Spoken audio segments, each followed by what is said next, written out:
All right, everybody, welcome Huh, to... this says Thursday game. Yeah, but it's the map we are using, so I think Otto wanted to host the game on Thursday and then something else came in for him. He had to take care of, so he's we are playing the Thursday game now on Sunday.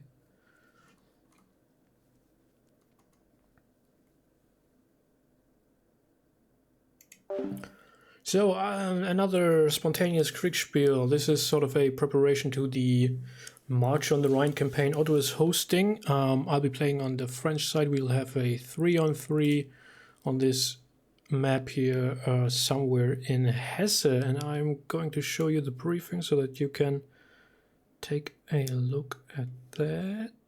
Display capture, and on we go.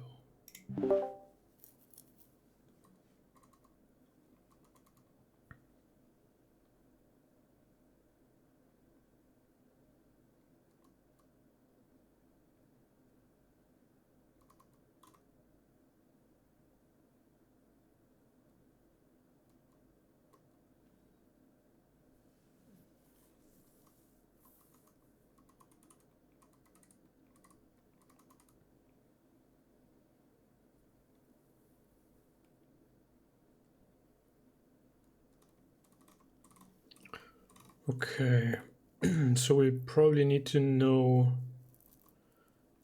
whether Vindictus you have only the division reserve or if there's more. Oh, okay.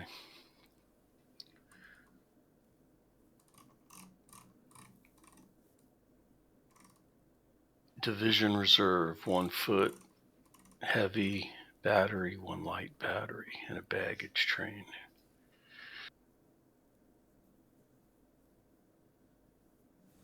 Yeah, I'll just keep those 2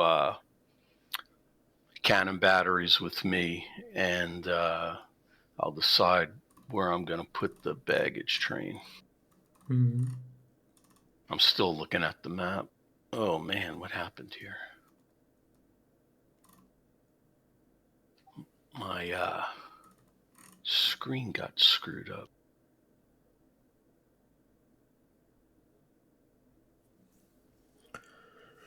So you've been marching south on the road to Hubert. Does anyone here want to lead cavalry? Would you rather have infantry? Can have two infantry brigades and a cavalry brigade, or do you rather want 3 infantry brigades? Or do you guys want to have some time to think? Yeah, give us some time to think. Okay, gotcha. So we're coming down the road from the north, the central main road there. Friendly cavalry skirmish with enemy. Prussian Landwehr.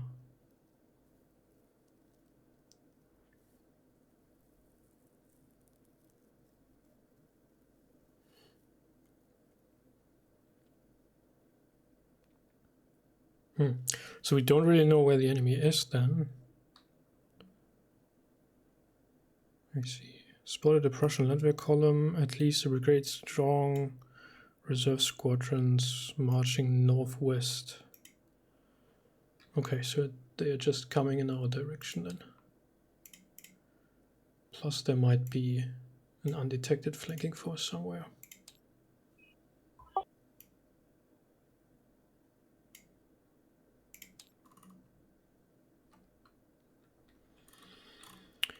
Well, given the terrain, we have lots of woods here.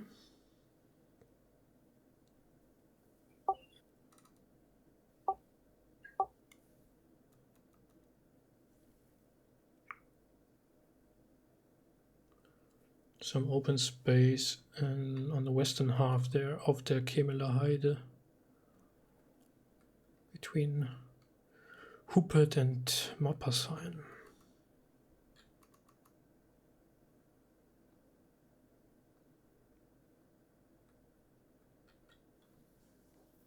So that would probably be up to you, Vindictus, to decide if you find it reasonable to use cavalry here or not.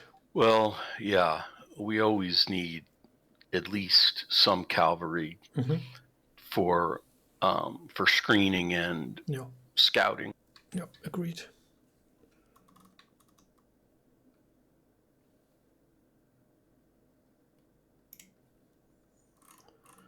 Okay. That's a big area between Kemmel and Langen's Wobble, whatever it is. Wobble, Langen's Ballback.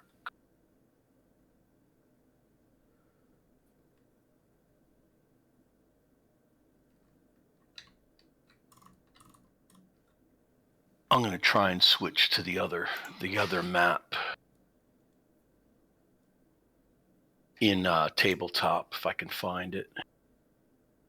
Yeah, I don't know if it is public. I think so. If you go to the workshop and search for 23.6 French, was it? No, 23.6 Thursday, it should show up. So let me see, which are these the forces here we have on the table. 1st Brigade. 50. Where is that even?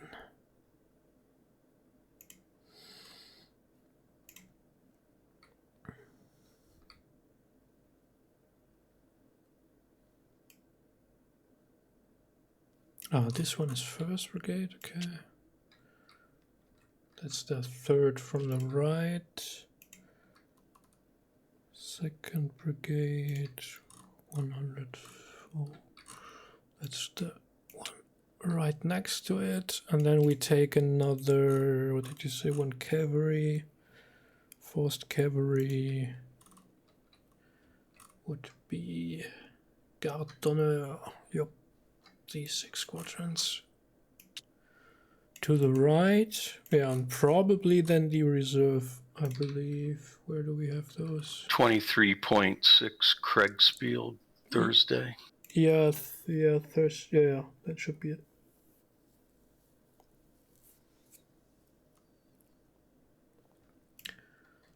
So 1 heavy foot, that would be 12 pounders, I believe.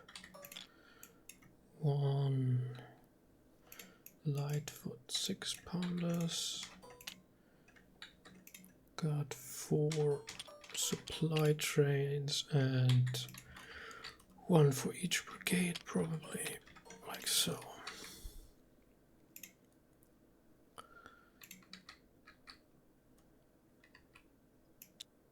Well, okay. I'm not sure. I mean, the briefing says that the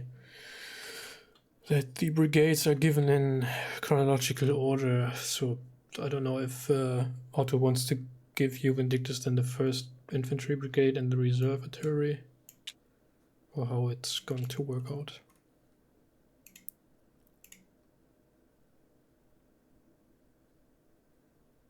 Yeah, I'm going to take the artillery from the reserve division, but the baggage train, I need to decide where I want to put that. Yeah, and I mean, there will be 1 brigade for you to command as well. If I understood, if I understood Otto correctly, he said whether we wanted to have 3 infantry brigades or 2 and a cavalry. Yeah, I'd rather have the extra infantry. So I would say I'll just take the 4th Brigade. Make it easy. Yeah, I believe we have the 1st, the 2nd, and then the 1st Cavalry.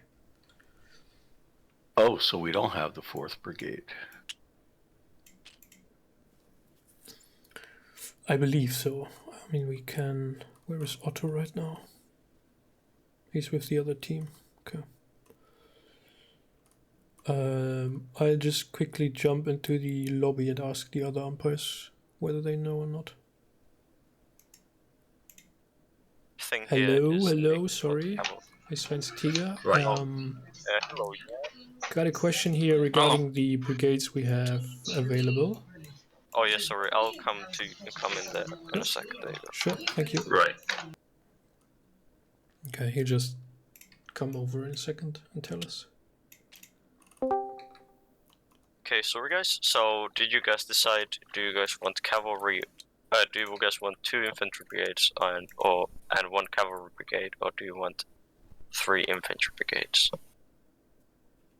We definitely want that 1 cavalry brigade for sure. Okay, who wants to command the cavalry? How many? What is it? Just 3 on each side? Oh, you have 3 guys. I don't know how many of the other guys have. I'm just an umpire. No, I meant how many players on each side? Yeah, I don't know. What players? These are generals. What is this? Do you guys want who wants to leave cavalry? If nobody wants them, I will take them. Okay, Jan is going to get cavalry. There you go. You're gonna have the guards of honor. No. And rest, I'm going to be writing in your channel with what formation you're going to lead. And then you guys can, once you're ready, you guys can write in your chat if you where you will want to deploy your channel troops at the beginning of the battle. As you read from the briefing, you had the evening, twilight, and the night to deploy your troops somewhere. All right, so we're marching south on the road from Eubert towards Kemmel, and we know that the enemy is somewhere between Kemmel to the southeast and Lanken Schwalbach to the extreme southeast. So who's my cavalry commander? That will be me, Jan. Okay, so I learned from the last time I played commander the hard way that it's important to have a good briefing at the beginning. Yes. So first step is going to be to get our cavalry brigade out there, moving towards Kemmel in a wide scouting screen. No engagement. Basically, what I will do is, so that you can always send a courier to me, I will be on that road running south from Eubert. So, and I will be with the 2 artillery batteries at the rear of the column. Yep. So basically, go ahead. Okay, so basically, when you send a courier, you should be able to find me by just saying that that my location is at the end of the infantry column on the road with the cannons. Yep. Now we've got how many infantry brigades? 2. Okay, so what we'll do is we will keep the 2 infantry brigades on the road as well until such time that the cavalry makes contact. Once the cavalry makes contact, then we'll know where we're going to deploy and how. Yep. So what will be the order of march then? So I'm of course in the front in the van. Then we'll have 1 infantry brigade, then the artillery, and then the other infantry brigade? No, we're going to have the cavalry up front in the wide arc scouting screen to the southeast, and then the first brigade of infantry followed by the 2nd brigade of infantry with the artillery right behind them. Are you sure you want to have the artillery that far from the front? Well, I guess we could put it in between the 1st and 2nd infantry brigades to play it safe. So yeah, so we'll go infantry brigade, artillery batteries, infantry brigade. Okay. And then the baggage taking up the rear.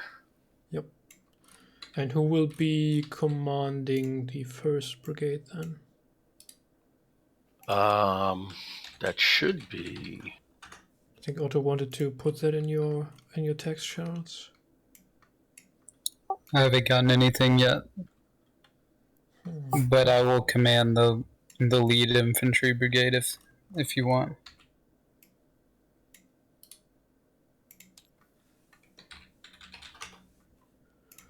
Okay. Yeah, go Sounds ahead and do reasonable, that. yeah. Right, and the supply train in the rear.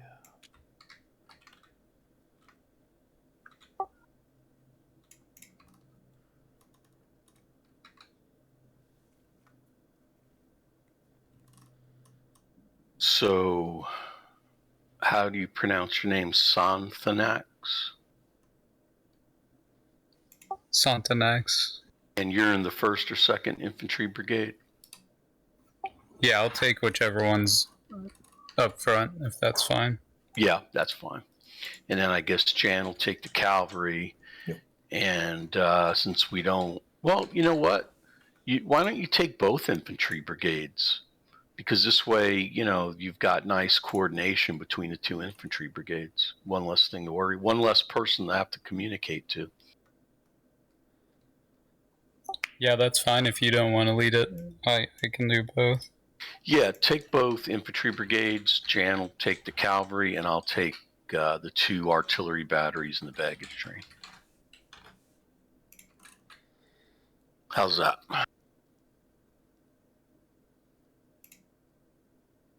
Sounds good.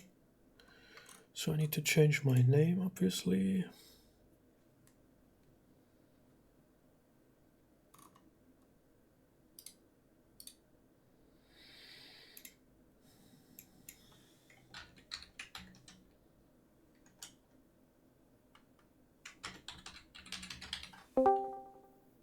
Oh yeah, sorry, I forgot to mention. So Jan was leading 1st Cavalry Brigade, and I think that was the 1st Cavalry Brigade. Yeah. Brigade, and Vindictus, you're going to be leading 1st Infantry Brigade. No, we changed it. Oh, who wants to lead cavalry then? So Jan is going to be in charge of the cavalry, and then Santhanax is both infantry brigades. Oh, okay. So you don't want yourself to have anything under your direct control. The 2 artillery batteries and the baggage train will be under me. Okay, that's an interesting way to do it, but that's totally fine. Yeah, gotcha. So Santhanax has 1st Infantry Brigade and 2nd Infantry Brigade. There you go. Okay.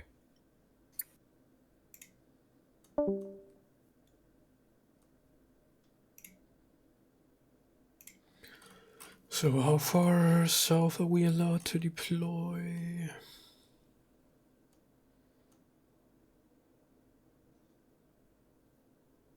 And you want me to deploy in column on the road? Yes, both infantry brigades in column on the road, but that cavalry has to be out in front in a east through south screening scouting arc. Yep, will do. And then what we'll do is, I think, let's see, how many regiments are in that first? Okay, so you've it's got 7 each. Okay, I would say in the 1st brigade, it might be a good idea to throw out 1 or 2 battalions in skirmish order as a secondary screen, just so that you don't have to do it once the enemy's encounter. It's up to you. What I did last game was I give the overall strategy of the marching order, the direction, and the goal. And as far how you guys want to deploy tactically, that's up to you. Mm-hmm. But the one thing I will say is that the cavalry must be in that east through south screen ahead of us. Yep. And what is the objective? As we move southeast on that road, our objective is going to be the destruction of the enemy force. That's how we win, by either destroying them through casualties or forcing them into retreat. Basically put them in a checkmate position where it's obvious they can't win. And what, at least in my opinion, the way that's accomplished is we have to stay in communication, because the biggest handicap is we can't see. Every game I've played thus far, I can't see anything. So my goal is going to be to try and find the optimum high spot so I can see. And we all need to make sure that we let each other know where we are and where we're heading, so that when we send the couriers, they keep the communication flow going. Because last game we had 2 cavalry brigades that were MIA. Nobody could find me. We just got really lucky. So Yeah, and there's some good hills right by Erlerhof, Yes. where if we could get there, we'd be in good shape.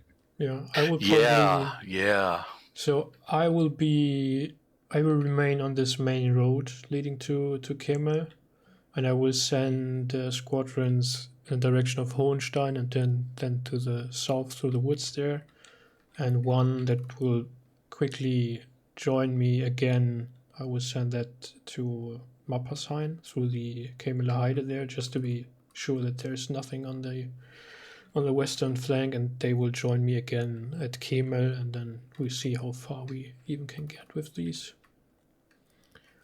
But I'll be there on the main road. And Vindictus, will you be riding like at the head of the infantry column?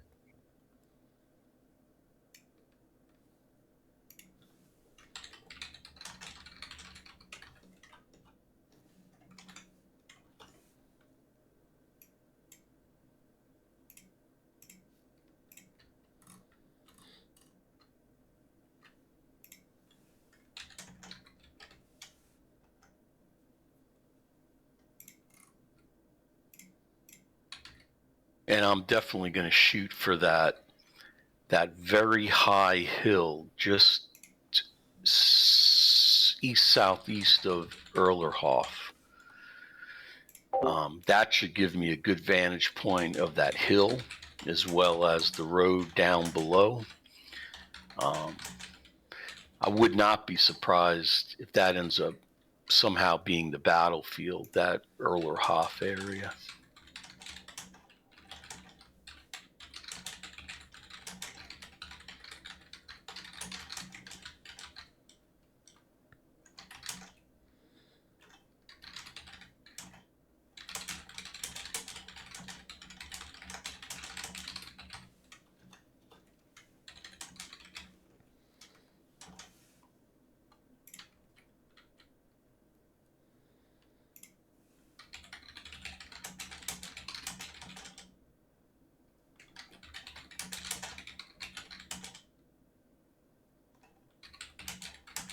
So it says here the 1st Infantry Brigade kept all their baggage trains with their main formation.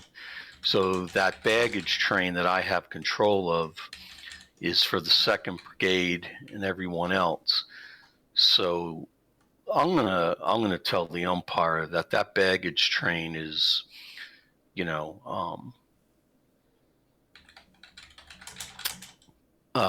on top of, within eyesight of that 2nd Brigade, because last game we played, the enemy cavalry was all over the supply trains.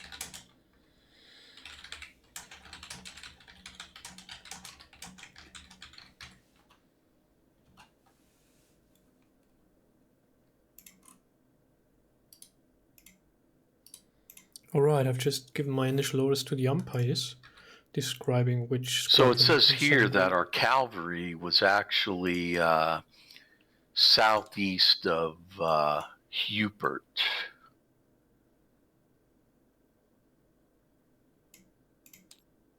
So you've got a visual already on the infantry of the enemy. It says that yesterday afternoon spotted Prussian infantry column, at least a brigade strong, several squadrons of cavalry, and a battery between Kemmel and Lagensbach to the northwest. And no one's advanced further than Kemmel right now. Mm-hmm. Hey guys, how close are you ready with your briefing and ready to deploy your troops? I'm done. I think we're good to go. It's just a matter of letting the umpires know where we are and all that. Yeah. Okay, if you want, you can write it, just draw it on your map and send a screenshot in your channel of where you want to deploy your troops or what are your initial orders. Okay, hopefully or it'll let can me. come and listen to you guys.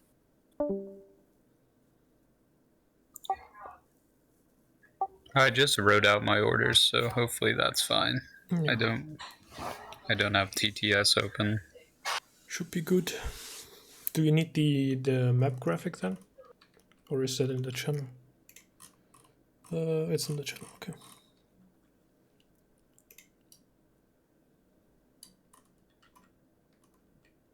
I guess there's no undo. I'm not good with this.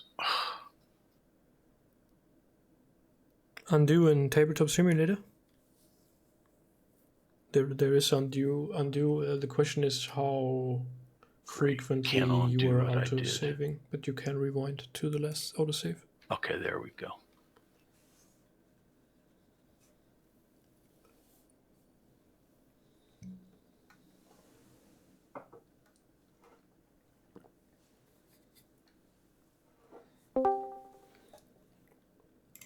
Okay, so you guys are ready to do your orders, right? Yeah, I'm gonna have a problem drawing out on the map where my guys are because I'm just not that proficient using You can just tell me. I'm fine. Okay. So basically, starting with the cavalry, I've given orders to my cavalry brigade commander to set out his cavalry on a reconnaissance screen in an arc from east through south, basically in an arc from just I've actually, to save time, I've actually got the rest of the orders already. Oh, They're in the channel. So, what are your personal orders? Or you and your artillery? Okay, my personal orders are going to be the town of Ellerhof. Right to the southeast of that is a very high hill. I am going to take myself to that high hill along with both artillery batteries to get a good vantage point. Okay. You said right east of the tunnel. What did you say? Erlerhof. How do you pronounce that? I just found it. What did you say relative to it you wanted to deploy? I'm going to take both artillery batteries with me up onto that hill. Okay. And the baggage train that was not attached to 1st Brigade per the briefing, I'm going to go ahead and keep it in the town of Ellerhof proper. Gotcha. All right. I'm gonna go through the other team now with the new Empire, so it might take some time. I'm going to be babysitting them, basically. Okay. But yeah. No worries. So basically, I'm going to stay on that hill as long as it remains a good place as a vantage point, as well as a good place for our artillery. Mm-hmm. And so if you need to send me a courier, I'm basically on that high hill just to the southeast of that Ellerhof town. Yep, perfect. What is the turn length Otto's system? 50 minutes.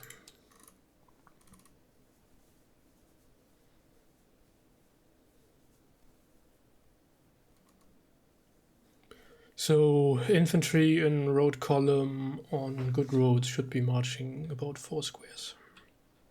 Okay.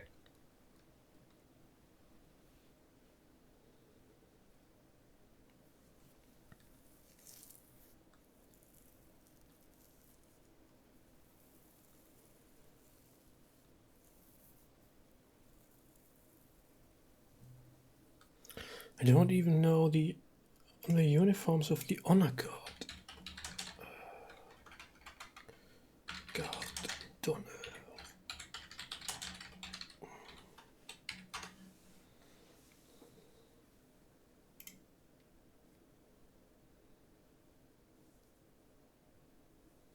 Oh, basically the colors of the Chasseur à Cheval.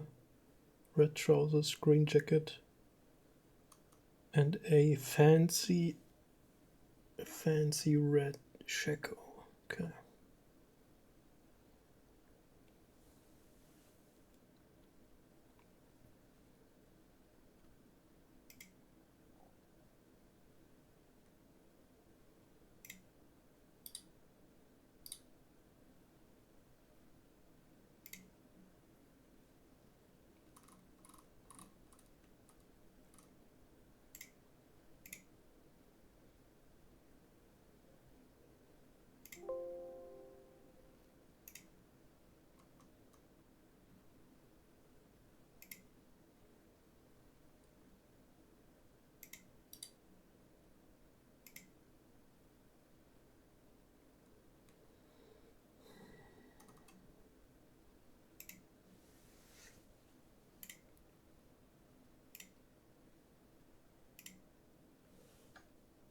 I have 1 brigade of veterans and 1 brigade of Marie Louises.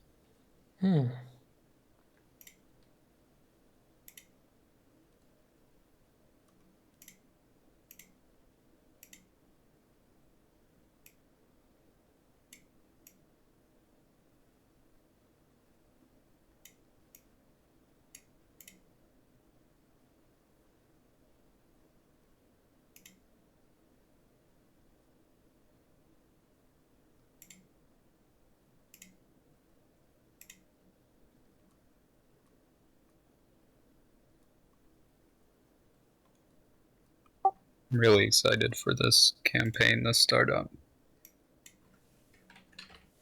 Yeah, I'm me going to too. send you guys a screenshot if I can. What do you want to show us? I guess this is what I'm kind of shooting at right now. And I just represented each brigade.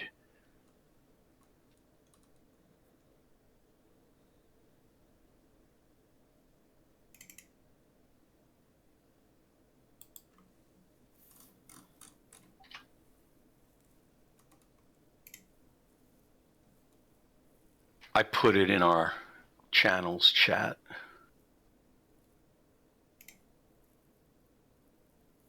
Can you guys see it? Where did you put that? Blue discussion or where? No, in our Blue One channel chat. So if you go to the Yeah. upper right, Yeah, that's just your own.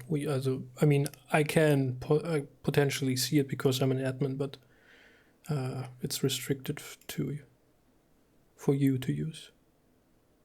oh, so I can't show you guys that map? Yeah, only you can see that channel in the Empire. Oh, okay. Okay. I can't see. I mean, I can. Wait a second. I give us access to the discussion channel there. And we can share it in there. It's okay. I mean, literally, if you look at the tabletop map, I have the 2 artillery batteries on that hill just to the southeast of Erlerhof. I've got the cavalry. If you look at that square that Ellerhof is in, I've got the one cavalry brigade off to the east and one down to the south in the square next to it. And then, of course, 2 infantry brigades on the road. Now, that's just a general, obviously, you guys have discretion on everything on the tactical end. So, I mean, I'm not going to say, go to this exact, place on the ridge,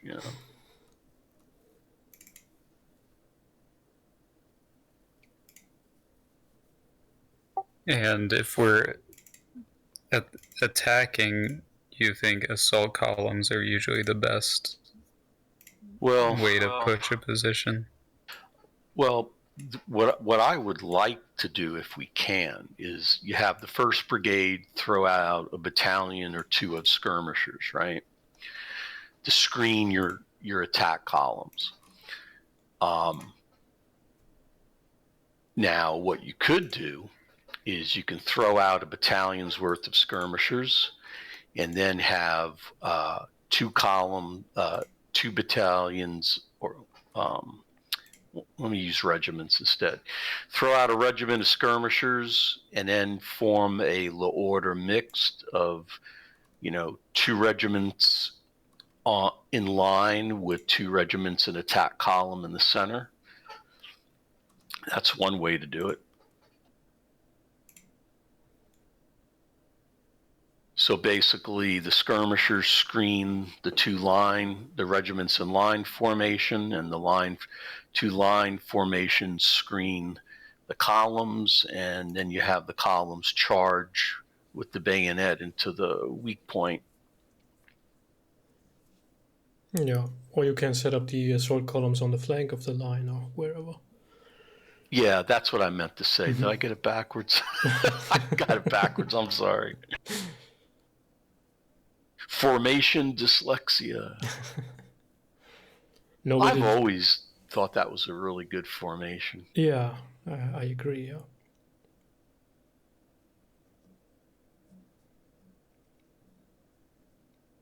Let me go look at that order of battle. And I mean, the French made good use of it, so. Yeah, I mean, it makes so much sense. Yeah, why expose your columns unnecessarily? Yeah. Only thing you need to make sure is not like falling into the trap of the British biased interpretation that the line is superior to assault columns, because if you attack with assault columns, you like concentrate on enemy battalions, so you would cover the same front basically and have the same firepower as the 1 battalion that stands in front of you in line. So. Yeah, I mean, it's a good point. Who levels the most muskets is obviously going to be whoever's in line, or whoever outnumbers the other side, in regardless of, formation, where if you add up all the front ranks, because you're outnumbering them. But realistically, yeah, you're right. From a firepower standpoint, line over column. That's why I like having the skirmishers out front, and then that order mixed with the line, because the way I look at it is, they're gonna batter our skirmishers in line, being in line formation. But what they're not gonna like is when they get hit by our 2 close assault columns with the bayonet charge. They're only, a rank or 2 deep.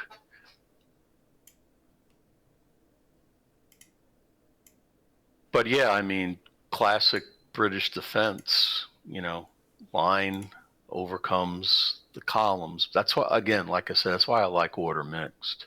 Yep. To me, it's a happy medium.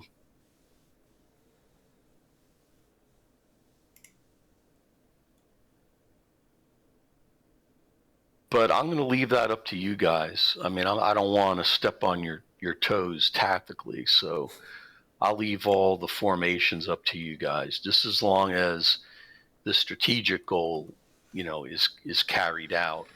And then what I will do is, if I know I see stuff that you guys can't, or I have information that you guys don't have information to, I'm going to try and get it to you guys so that not only can you make discretionary decisions, but also should I see something that is just so horrible on the enemy side that we need to exploit it, I'll point that out and say, hey, right on the other side of that ridge is disordered infantry. Slice them and dice them, cavalry brigade, Yeah, absolutely. But the reason why I took the 2 artillery brigades under my command, since we didn't have a player for them, is I've always been a believer in massed artillery. So the way I view it is if I have both these batteries on the hill, they're going to both hit, wherever we need to hit. Yeah, I mean, and if the situation necessitates or if there is an advantage to get the 6-pounders up for close range support for the infantry, then I mean these are light guns. They are made to be transferred quickly. Let's see what we've got. We've got a heavy and a light. Yeah, so I think that's a 6-pounder and a 12-pounder. Oh, that's sweet. Yeah. Keep the 12-pounder on the hill. Move that light 6 up with the infantry and or cavalry.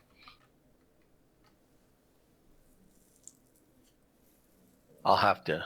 It doesn't say here anywhere what size they are. Yeah, but the 6 and 12 are the only available foot batteries. Other than that, there would only be the 6-pounder horse guns. So it looks like the 1st Brigade is 2, 4, 6, 7 battalions of line, and then the 2nd Brigade is 7 battalions of line as well. Am I correct? Oh, looks good. And which one is the better one? The 1st Brigade or the 2nd? First. Okay. Oh, so that 2nd Brigade is formed out of the National Guard and conscripts. Ouch. Yeah, we'll see how they do.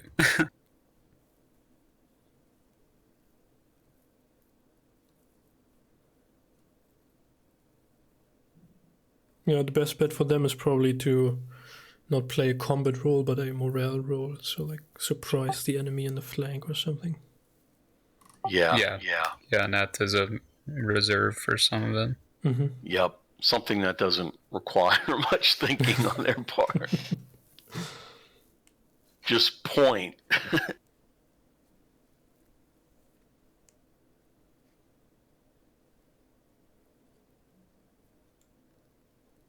You guys play Napoleon Total War, right? Yeah, sure. Whenever I get stuck with the armed citizens or the militia National Guard, they can't even change formations. I'm like, either throw them in the woods or throw them in a building, or I keep them in reserve as just this mob of, people running forward to wherever I need to plug a hole. Mm-hmm. Okay, I got my first report. Interesting. I think we need to split up more. Yep, Godspeed, everyone. Where are they posting it in our...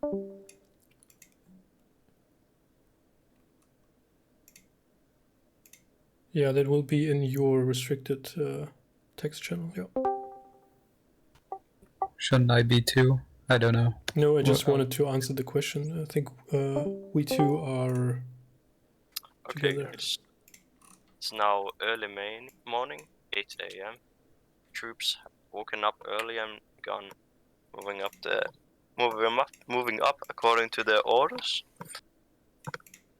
So General Bertrand and General Sonthonax are closely enough to each other to be able to see the situation, and you can clearly see some ahead of through the heavy morning dusk. You can still see ahead of an Austrian cavalry formation facing you down on the southern eastern side of Kemmel, and to the east you can see a head of an infantry column east of Kemmel. And your Commander-in-Chief's artillery position is northwest of you at Erlhof, which you have passed. Well, Okay. So then we should probably tell him that we have enemies in front of us. And I will go to... I mean, the terrain should prevent the enemy cavalry from harassing you. And I will move to stop and force the enemy to deploy the infantry column there coming on this other road. yeah, and I guess I should deploy on this hill kind of north of Kemmel. Yeah, probably.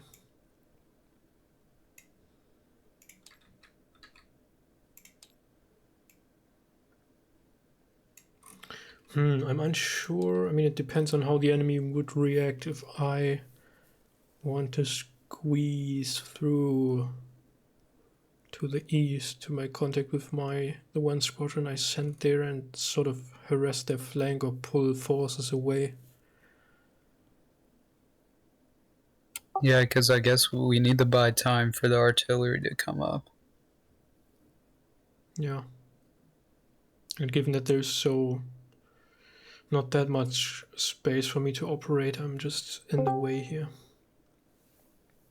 Generals, do you happen to have any orders already?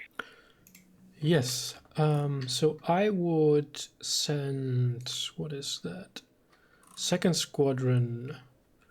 I'll probably just take a screenshot to tell you where I want them to go, but send them to the northeast and then cut down together with the first squadron that should be operating there, cut down in the enemy flank, and I will try to move myself with the third squadron to force the enemy infantry column to deploy and then to hurry along the woods there to the east to join my other squadrons. Gotcha. So you basically want to rally up your squadrons and force the enemy to pull out. Yep. And I would like 1st Brigade to deploy on that hill north of Kemmel, facing south-southeast, and the 2nd Brigade can come up the road to Kemmel and just stay in column right there north of Kemmel. Sure.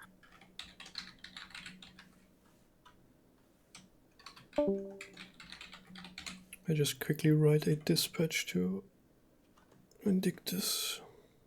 Yeah, I was going to ask if you would do that.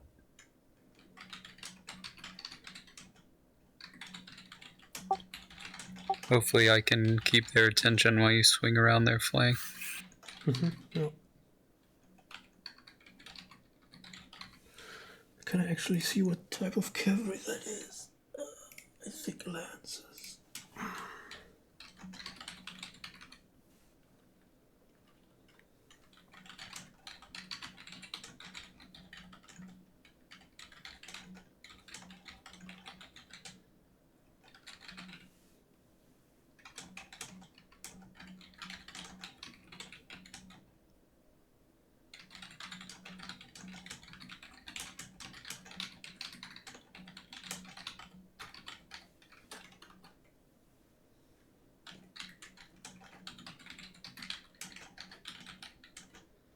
What's the time? Oh, 800. Okay.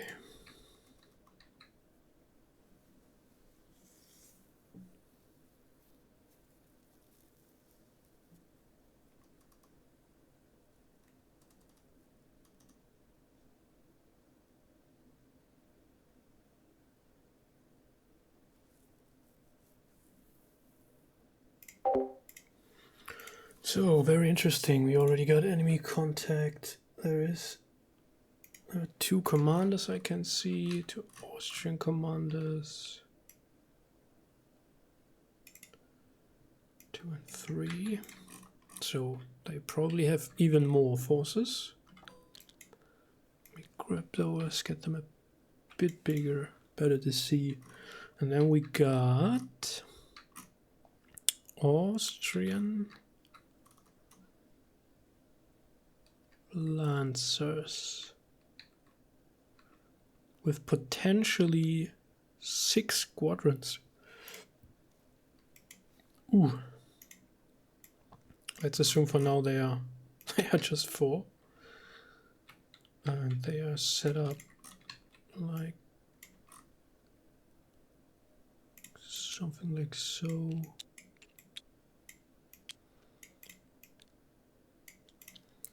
With their commander, and can I identify the flags of the enemy infantry battalions? Probably not.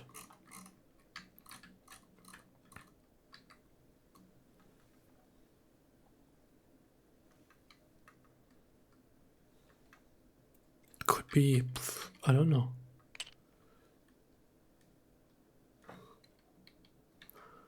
Don't think it's Kramer, but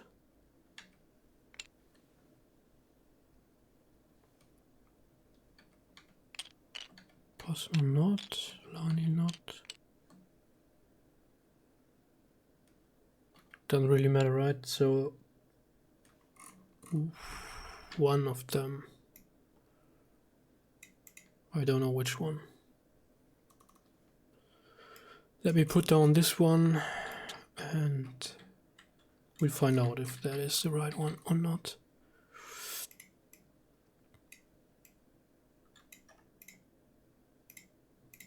Oh, Otto even took the... That's pretty neat. He even took the... Although I don't know why the one with the white flag isn't in the front, but he has the ordinary flag and the Emperor's flag here. That's pretty cool.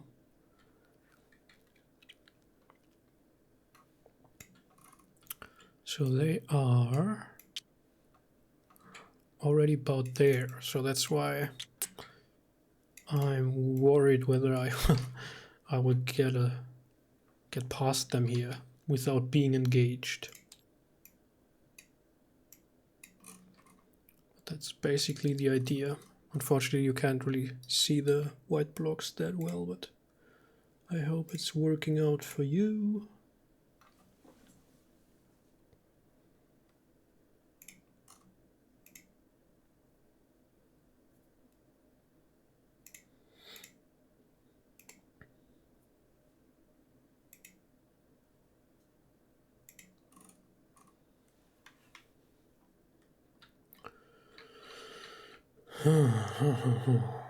So they have the space to maneuver down here, but we have the short flank or the short front line. Just need to make sure the enemy's not slowly moving through the woods. That would be an issue if they come up and attack the Marie-Louise in the flank. So Marie-Louise, this is the nickname for the badly trained French recruits pulled together after the Russian campaign, because they were just like so young as the Empress Marie-Louise, which Napoleon had married, to form an alliance and secure the peace with Austria, which, yeah, as you might have guessed, did not work out in his favor, or as he assumed it would.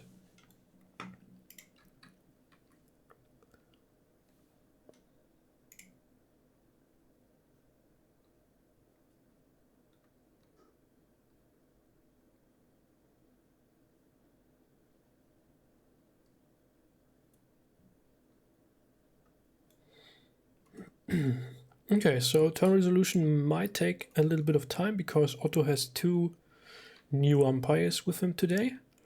One who hasn't even played a game before, which of course is no problem, but might then take him a little longer to get used to how far units move and all that stuff. But great to see new folks.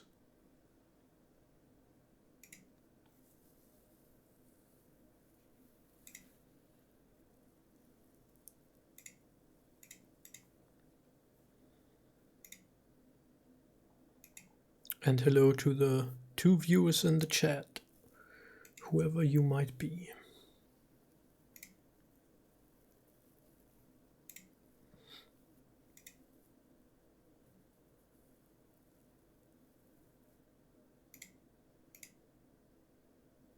There's the next report coming in. 8:15. Did I make it? Did I make it past them or not?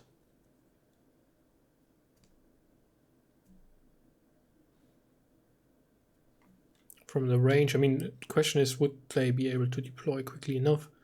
They would be in range to actually fire onto my squadrons.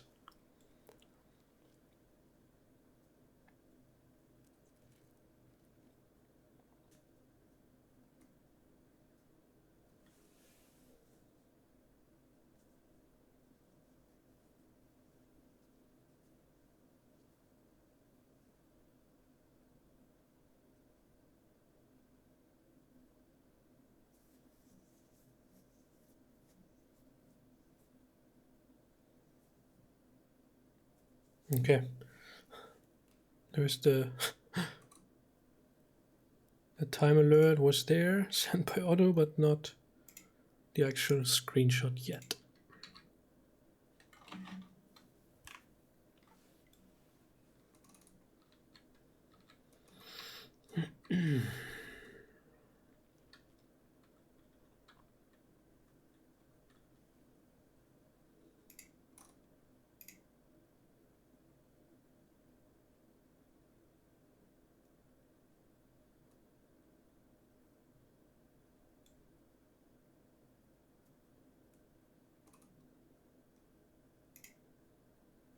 There we go.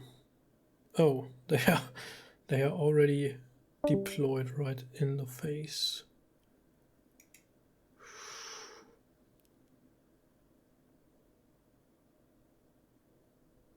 Okay, and Vindictus just told us that he's on the hill, but yeah.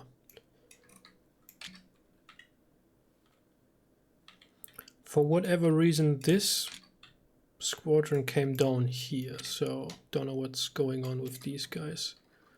Third, second, first. Let's get them in order.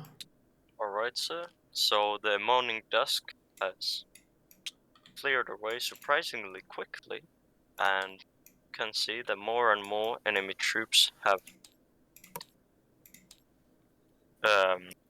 seemingly begun forming up to face you and your infantry general's forces. You can even see some Austrian Uhlans between the infantry formations, and your squadrons that came from the east told that they saw a long infantry column passing by, stretching from east to west to Kemmel. Okay, that's the report we got from Otto, and as it appears, these folks are now deployed in some way. It appears they have split their forces actually to deploy here and then like so, and then there is another. Wait, is that cavalry? Yeah, it's definitely 6 squadrons of lancers now.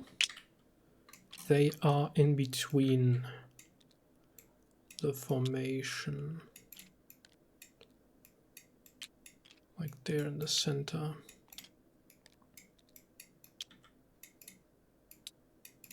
Like so, and we see at least 3 Prussian battalions. Where do we have the Prussians here? Flags, can we see the flags?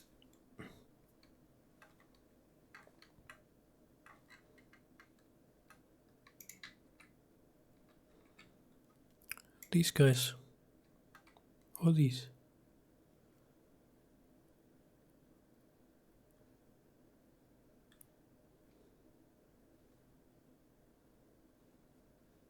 Could be either. Let's hope the viewer. They're deployed on the flank.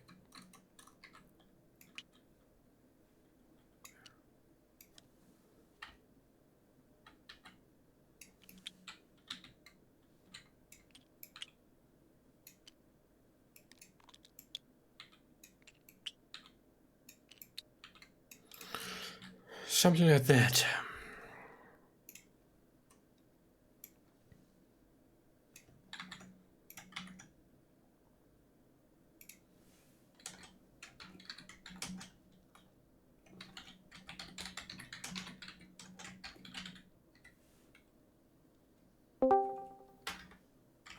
Alright.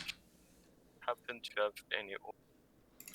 Yes, I will move my squadrons through the woods, so to the northeast, through the woods, to the east, and I want to cut down to leave the woods there around Linsheet, and hopefully attack the enemy flank. So you wanna go? What did you say? What direction? Directly to the east. Yeah, northeast. I mean, I need to avoid the enemy infantry there, and to the northeast, follow that road. Then I can send you a screenshot of that house. This one there. Alright, and that was all. That's all. Yes, I will send a dispatch, but yeah. Yeah.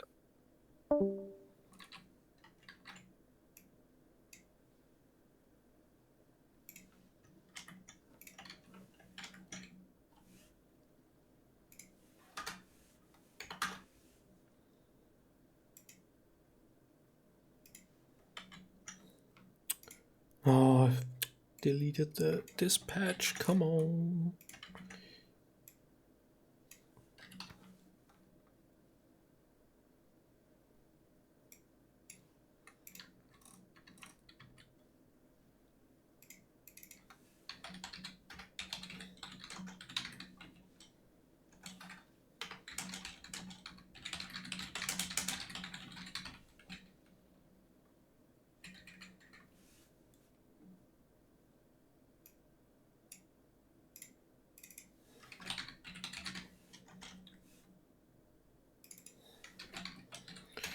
Austrian infantry deployed.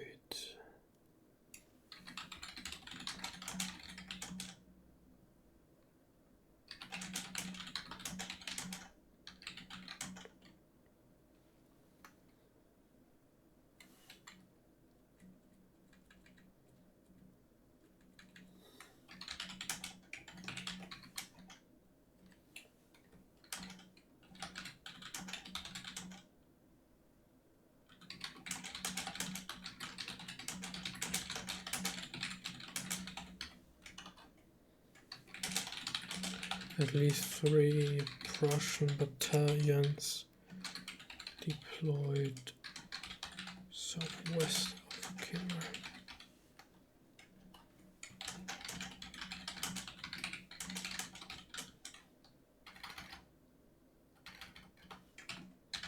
In the limited space, I am moving east to attack the enemy's flank unless you have other orders.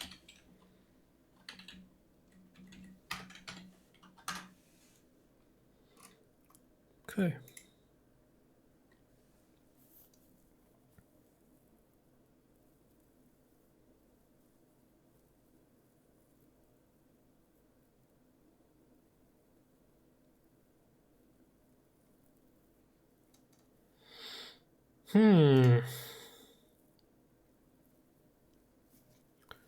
Even the Prussians joined the party.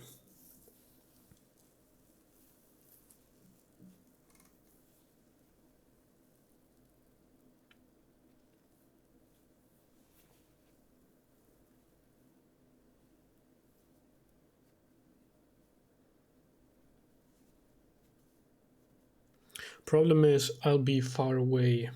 I mean, not that far, but the couriers have to go through the woods there. How far is that? That should actually be still in range for a courier to move one direction within turn.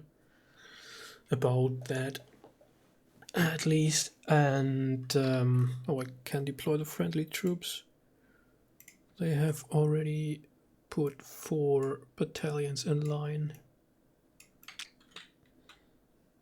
Like so.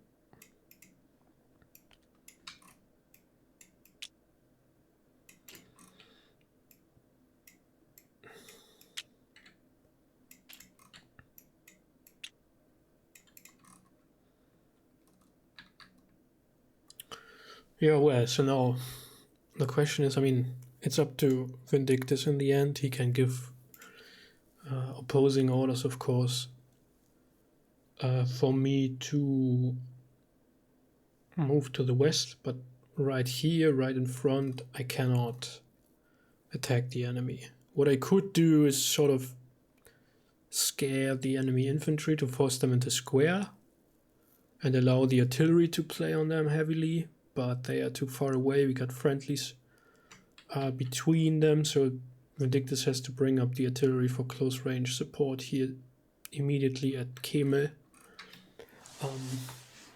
Other than that, I mean, he could keep me in reserve if the infantry breaks at any given point, that I rush my garde d'honneur cavalry folks in. So they are called garde d'honneur because they are recruited also like the Marie-Louise after the Russian disaster, the Russian campaign, and the loss of almost all cavalry the French had, which was rather superior beforehand. So these guys are recruited from the nobility of the empire. So that's why they got the fancy name and the fancy uniforms. To like feel superior to others.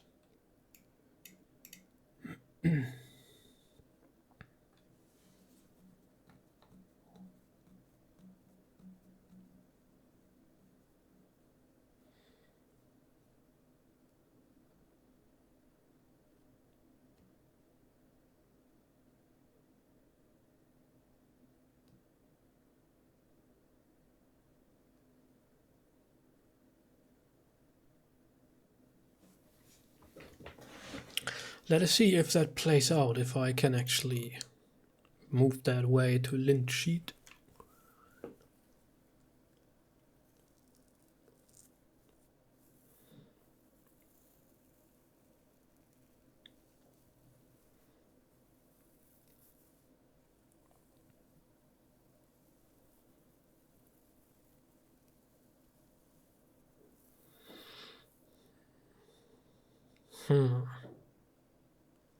So they have basically 3 brigades as well, right? 1 Austrian infantry, 1 Prussian infantry, and the Austrian Lancer cavalry brigade. There might be another one. Or just an overall commander.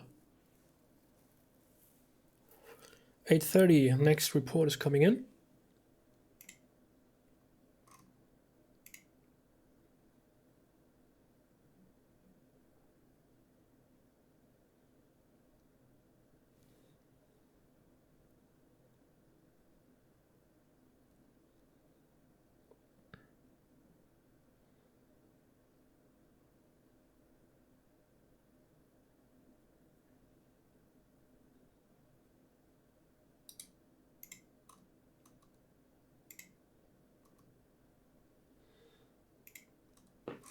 So we probably need some smoke pretty soon, and some status markers. Yeah, why not? Let's grab them all.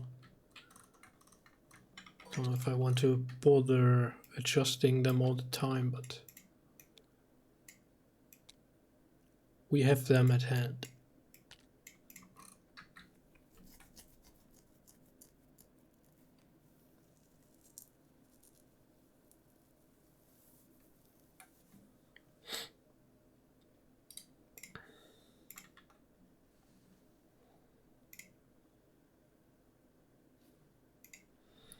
Alright, I'm on the road.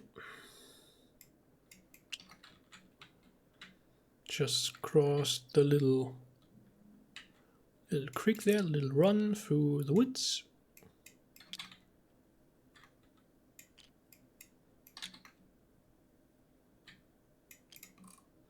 So, the garde d'honneur, what type of weapons do they actually have?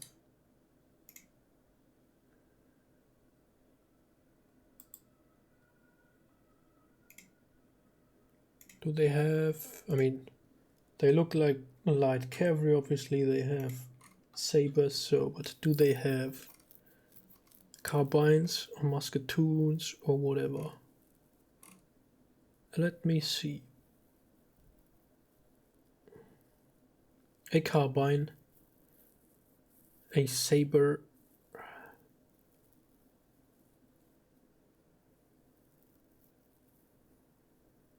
pistols are not mentioned. Don't they have pistols?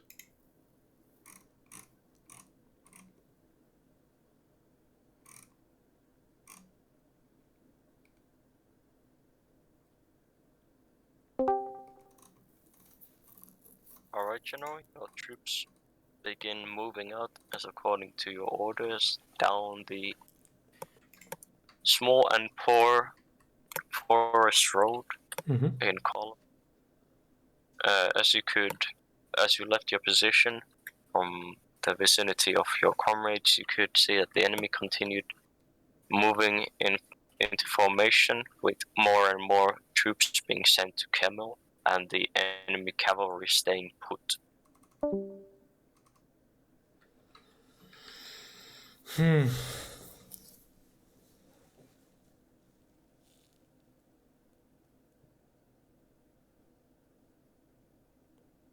mean, they are lancers, right? If I come up behind them, I mean, they will see me moving into the woods. So maybe I should adjust and come up back from behind. Just like make them think that we are there. We are going to move there. I cannot cut out here out of the woods because I need time to deploy properly to fight, and they can quickly react and deny me from getting out there or simply attack the few squadrons that have defiled through the woods.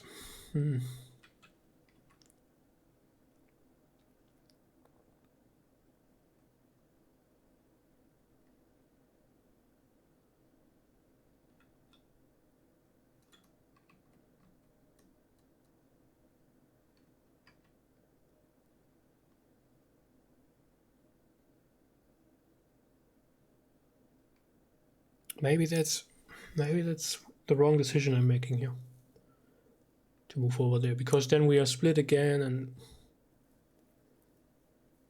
and there are these lancers. So dear viewer, do you have an idea what I could do?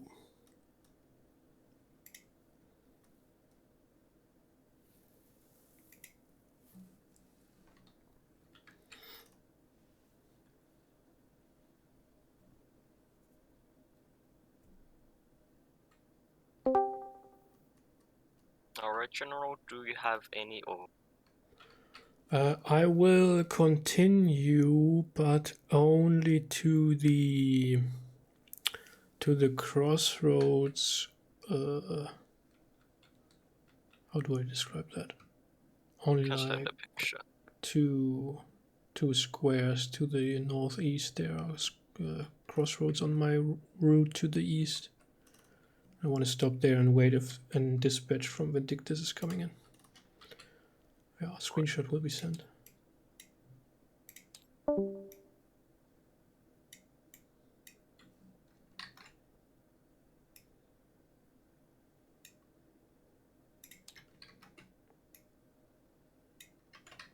Probably better to have the name of the town.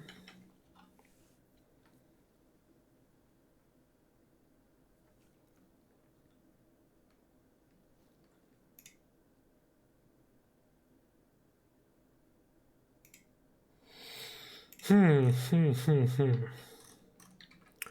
the infantry is closing in. That might be another another argument to stop it.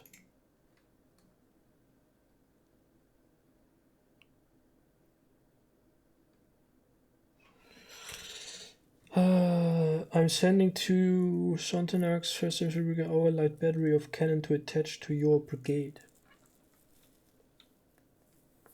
So I get a battery of 6-pounder foot. But I mean, I cannot just carry that one through the woods there. That will, even though it's a 6-pounder battery, that will take me too long.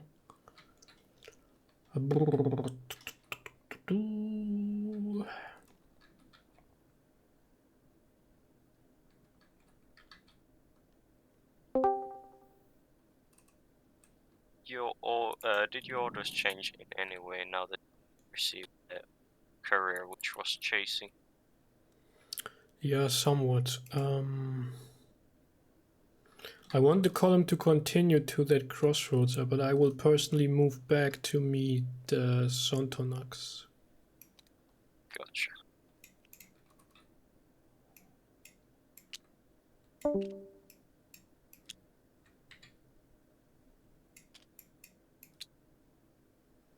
So let's hope I can fool the enemy with that move and bring my cavalry back around, even though it will take some time.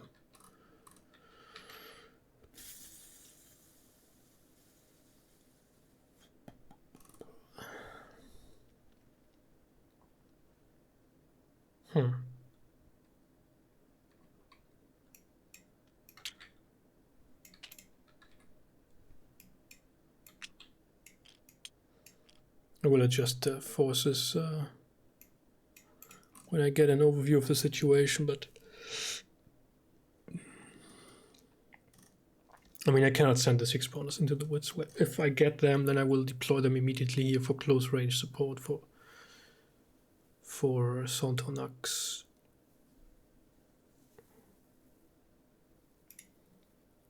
Everything else will be just nonsense. He needs the firepower now to stop this massive enemy movement.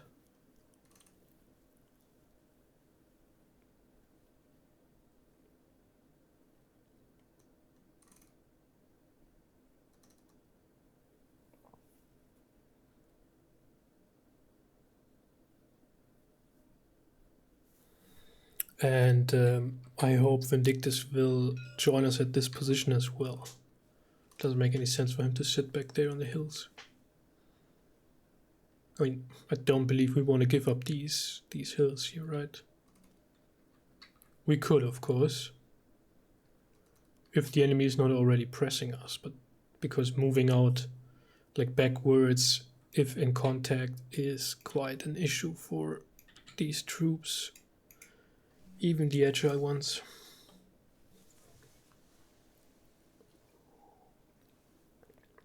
Like the well-drilled, who are used to cadence marching and all that stuff. Moving backwards in formation is a big issue.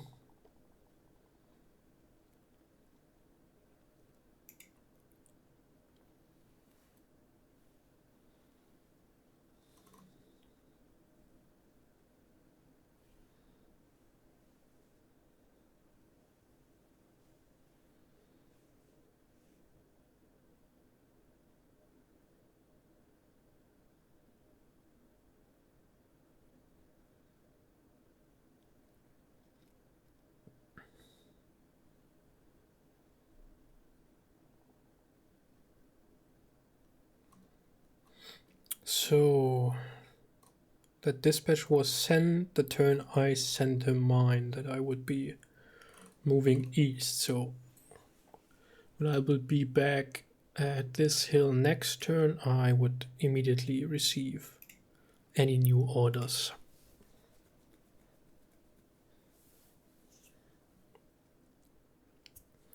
Big question is still, is there another enemy formation somewhere? Hello.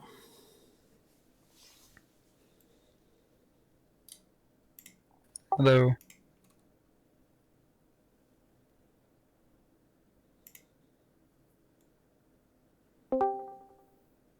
Ah, now we are all united. Yeah, funny you should mention that. I was just looking at the map and I was like, oh, I'm going to end up where they are, which is fine.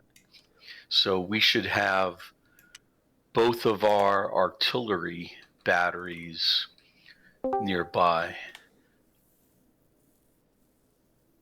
Right.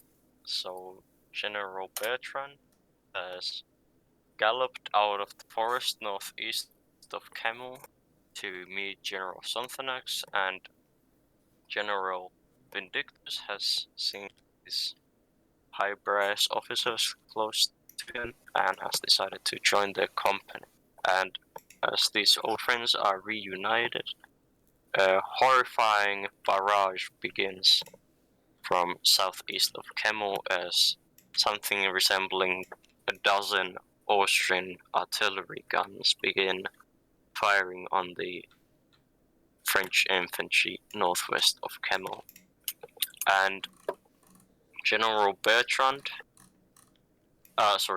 Sonthonax has gotten a report from one of the officers of the 101st Infantry Regiment that enemy Prussian infantry has been spotted in the forest southwest of his forces, and they are moving into battle formation. That is all. Right. Okay. So let me make sure I know where everybody is. We've got 1st Brigade deployed on the high ground north of Kemmel. And where is 2nd Brigade? I'm assuming coming up right behind them on the road, correct? Yeah, some of them are in column behind, and I've sent a couple of battalions off to our left just to cover my left flank. Okay. And I'm glad we're deployed on the high ground. What about our cavalry? Where is our cavalry at? It's currently sitting at a crossroads south of Lieberger Hof. That's there in the woods to the east, because I was contemplating to move via Linchy to get into the enemy rear, but as you sent me word about the artillery and seeing while I was riding to the east, seeing the enemy closing in, I thought there might be another position where you want to. So how far are you from Kermel? About 7 squares.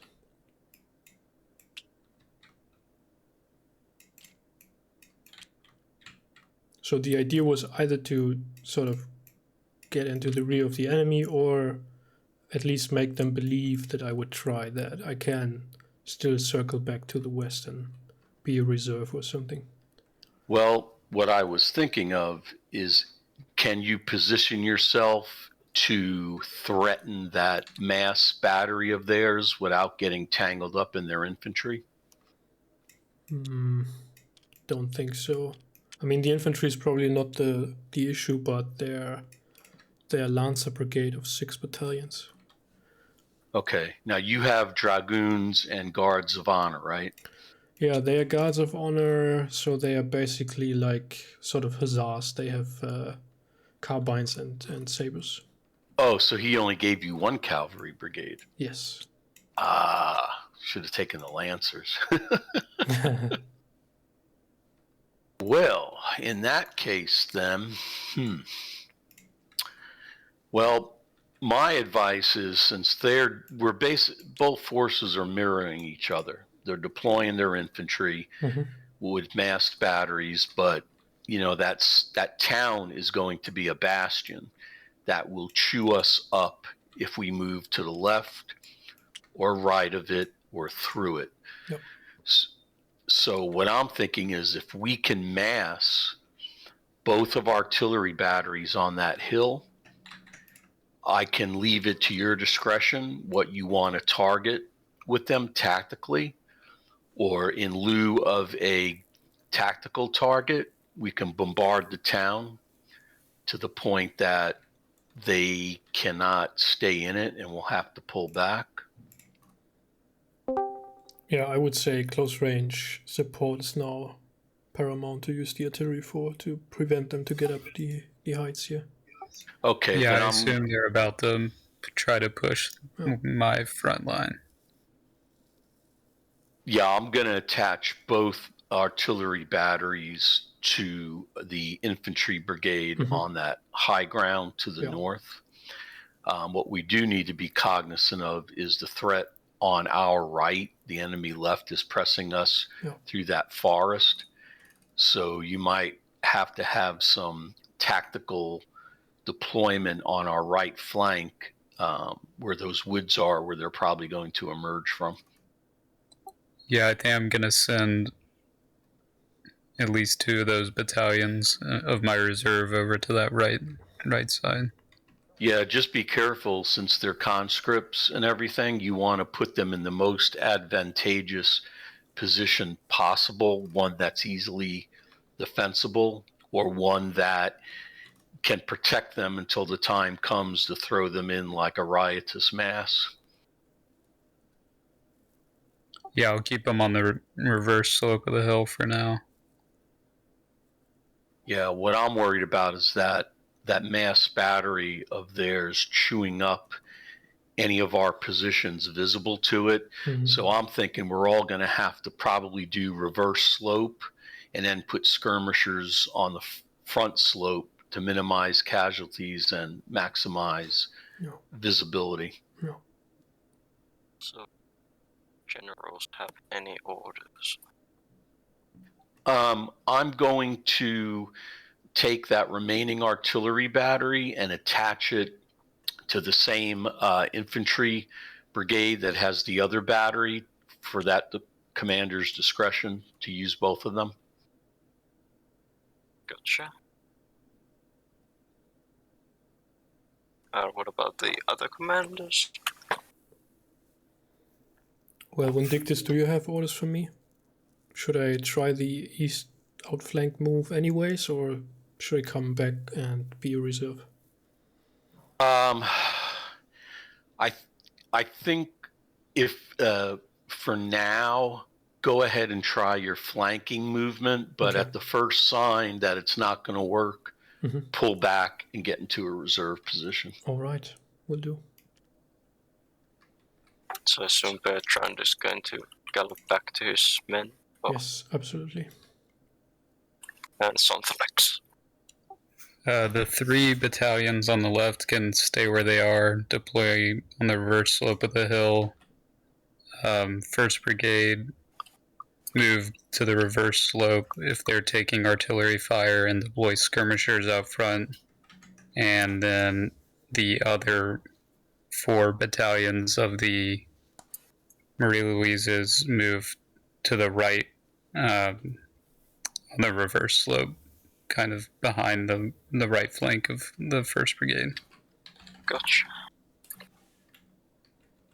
And the artillery needs to move up. I need to ping him about that. Yeah, I told him to attach my artillery to the brigade that has the other one. But yeah, you need to tell him about that other brigade.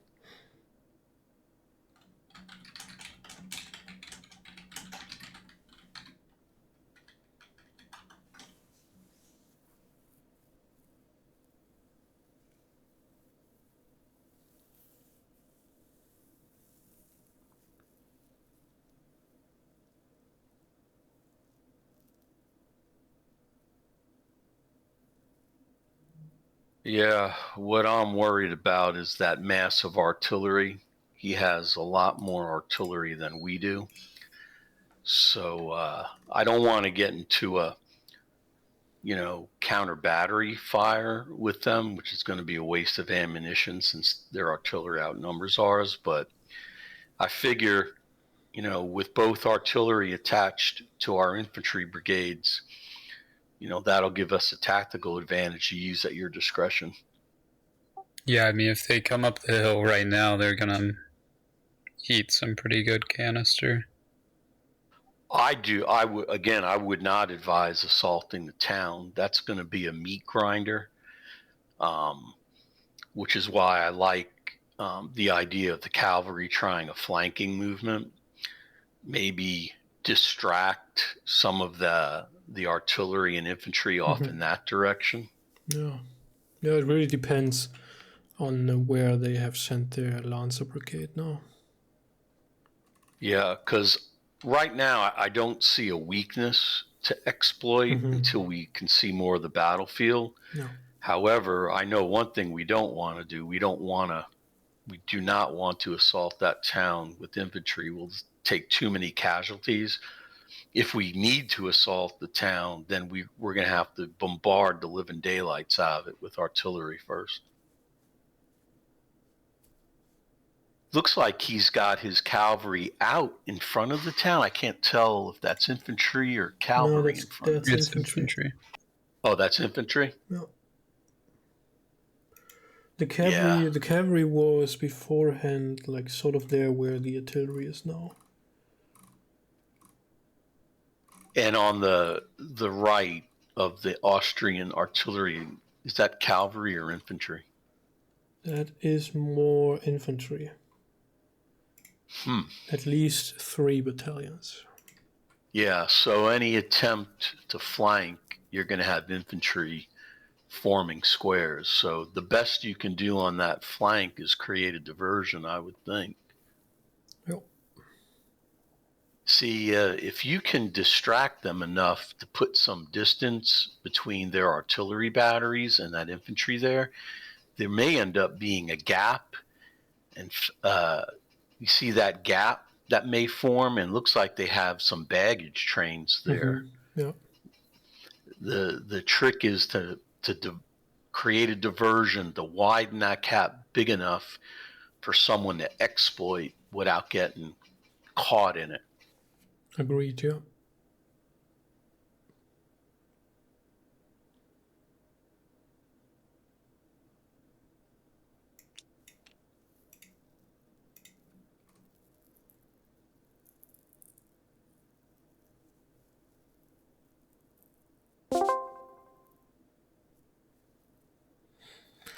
All right, I'm riding off.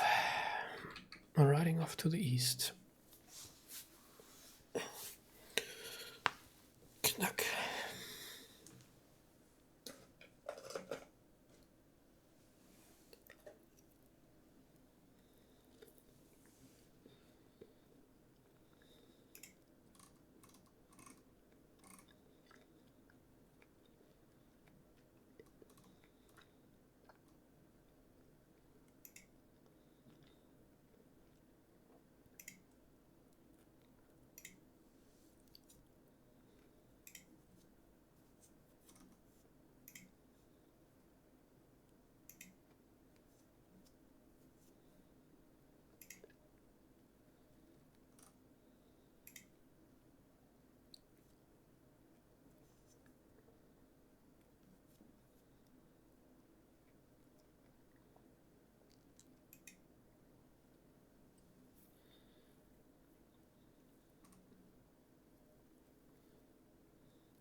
So the Lancers, I mean, obviously we don't know the quality of these troops, but the Lancers don't actually all carry Lancers. Only the first rank. And everybody else then has carbines as well. So 1 rank of Lancers, and then all the rest is like sort of hussars. Otto. Alright. You look through your crystal ball, and when you arrive to the scene of your cavalry squadrons, you were met by reports of enemy lancers who had emerged out of the woods, supported by enemy infantry. And both of these formations came to the south and have now formed up into battle formations to meet you. Most of your cavalry forces are idling on the road, unsure what to do, as they have they don't know what to do in the situation, and also it is quite difficult to maneuver these horses on these small forest roads. Yeah. Oh.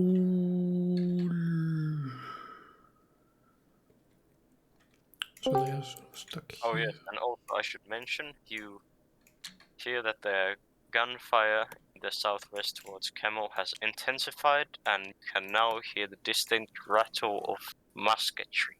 There's a clear battle going on near Camel. All right.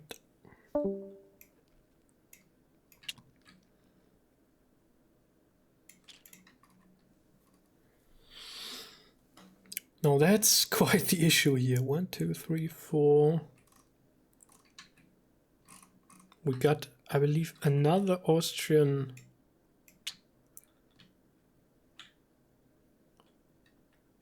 brigade. 1, 2, 3, 4, 5, 6, 8, 7.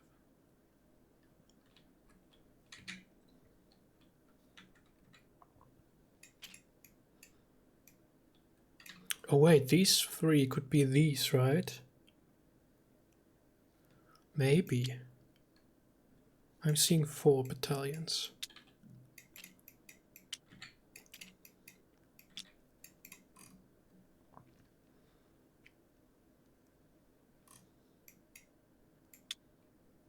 These might be these, and then these could be like behind here. Who knows? Anyways.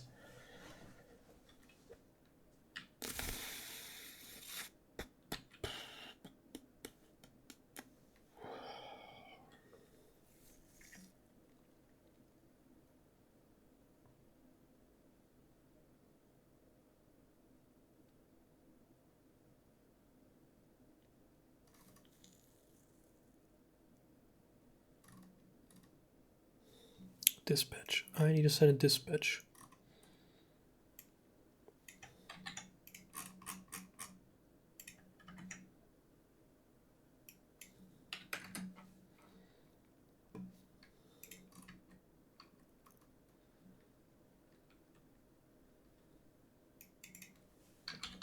Southwest of...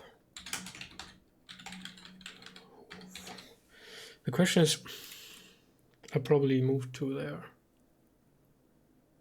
Pull them away and then get to the east, but we are in quite the tough spot.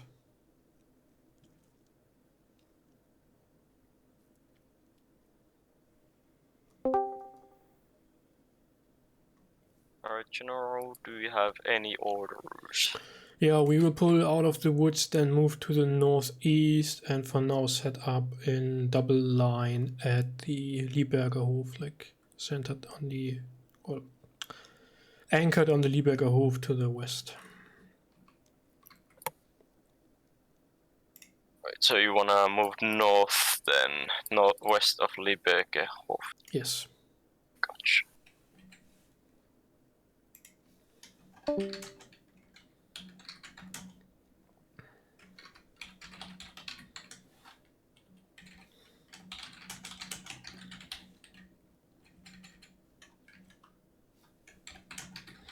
It appears that the enemy has similar plans. I am facing their Lancer brigade and at least 4 battalions in the woods, pulling northeast to Lieberger Hof. Be advised, we are facing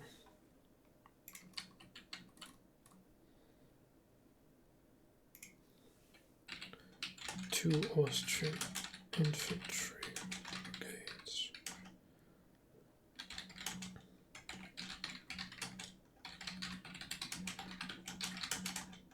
And an Austrian Lancer brigade.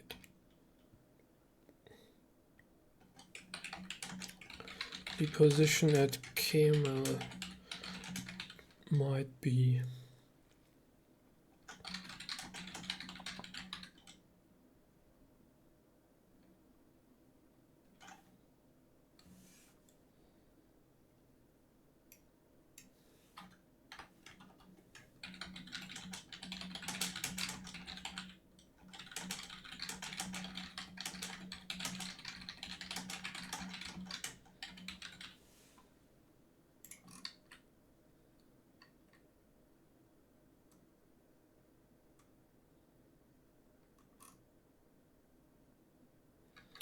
But is there any other better defensive position?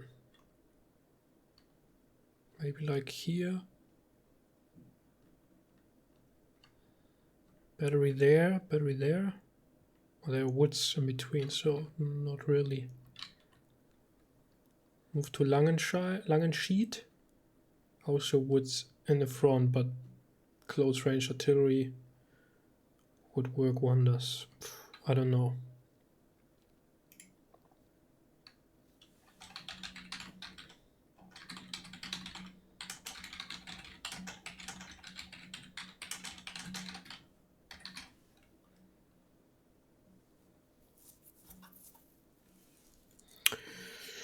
Oh je, oh je, oh je.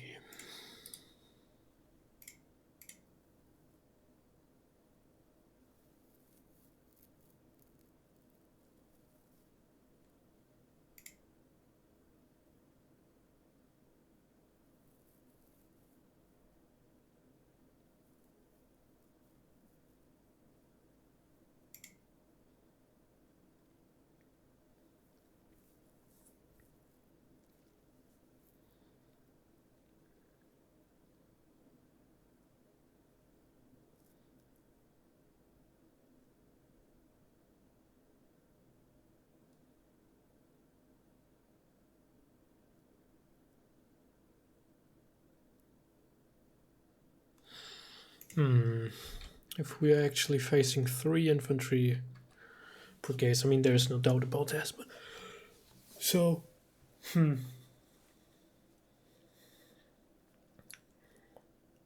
our forces in the center are outnumbered. They will be outflanked if the infantry is circling to the west. And the Marie-Louise infantry battalions will not stand their ground against experienced Austrian and Prussian battalions. We sort of slightly have the advantage of the high ground, but the enemy has hills there as well and more heavy guns than we have, which can barrage our positions anyways. Given the woods, I'm in no position to actually protect the flank there, given the space. So, but to where could we fall back if we wanted to?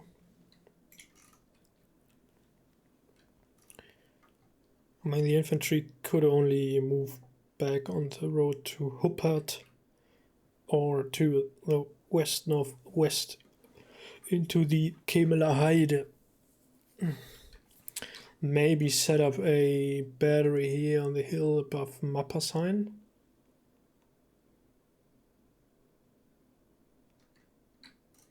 Or like try to set Kemel on fire.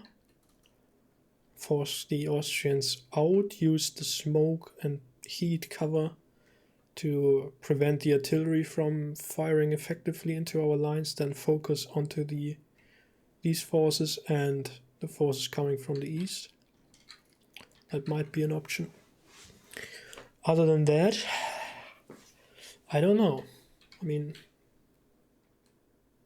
the Kemeler Heide at Mappersheim might be a more feasible position, given that we could set up on this sort of slope. I don't know. Let's see where this goes, how it goes, if I can pull out without being overrun by the lancers and the Austrian infantry should not be able to keep up with me, even if these are not the best roads, but they are moving deployed through woods, so...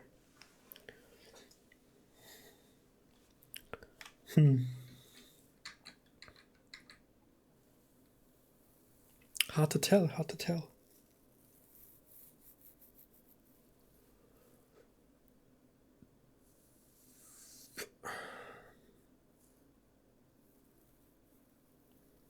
After all, or in the end, Vindictus has to make the call anyways. It's not up to me, but I could send him some advice if I wanted to.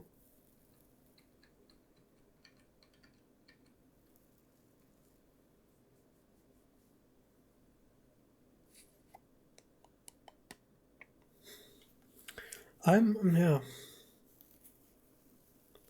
I don't really know where to bring my cavalry to bear. The terrain is just not suitable for cavalry maneuvers. Up here it is a little bit, but there's even here is not that much space to attack properly. Okay, so the infantry is following me. That's at least a good sign.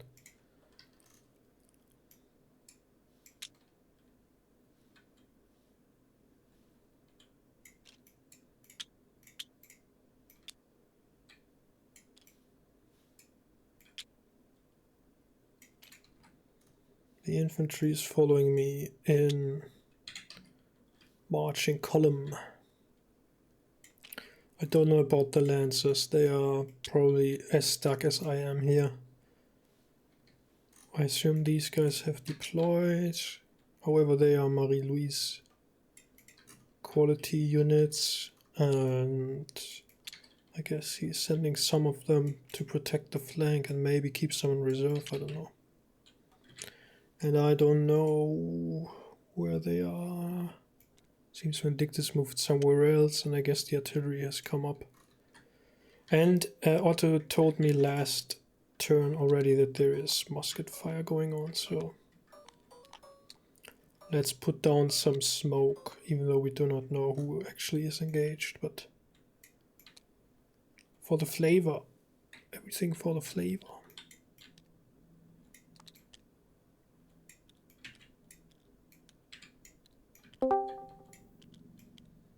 General, Hello. gather and with wisdom north out of the woods to Liebergerhof. Some squadrons still galloping to your position, and you can see some of the infantry has seemingly began chasing you as they march towards your direction. The musketry and gun noise in the southwest towards Camel is starting to be white noise to you. It is seemingly unstoppable, as a battle is distinctly going on still. Okay. Well, as long as the Lancers, I mean, Otto will be back to take my orders in a second, but as long as the Lancers are not attacking me here, and given that they have to defile through the woods, I assume they won't. Will they try to get around me? They could use this little path, maybe. It would take them forever. I will deploy these 3 as well, and then leave some scouts here, and as soon as the infantry sort of gets out of the woods or wants to start to deploy, I'm gonna smash my garde d'honneur into them.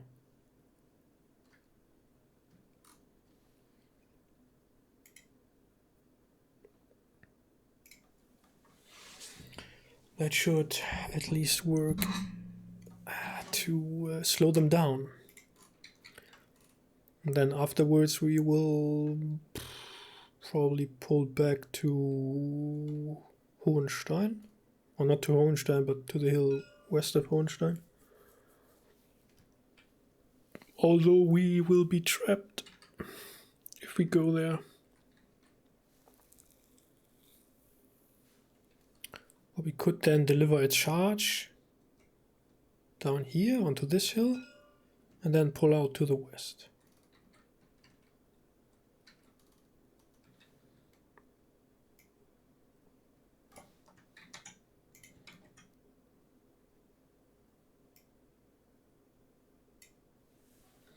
Another dispatch to Vindictus.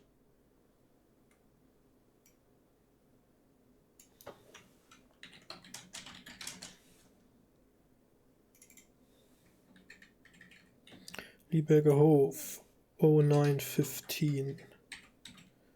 The enemy infantry is following me.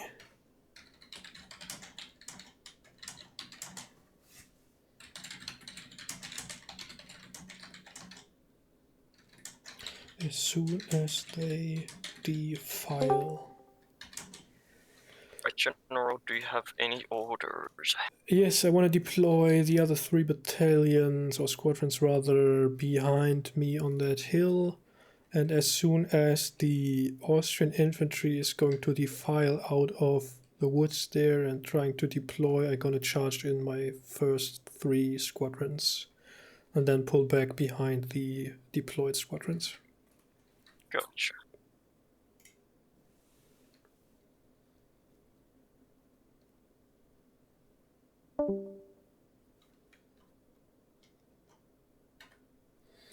Alright, so dispatch, the enemy infantry is following me. I'm prepared to charge them as soon as they defile Lieberger Hof. Yep.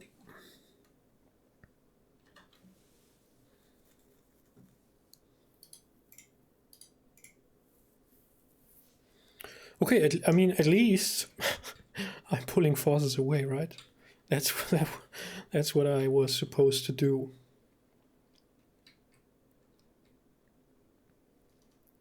Although I do not know how many actually. I believe 4, but I can only see 2 on my screenshot.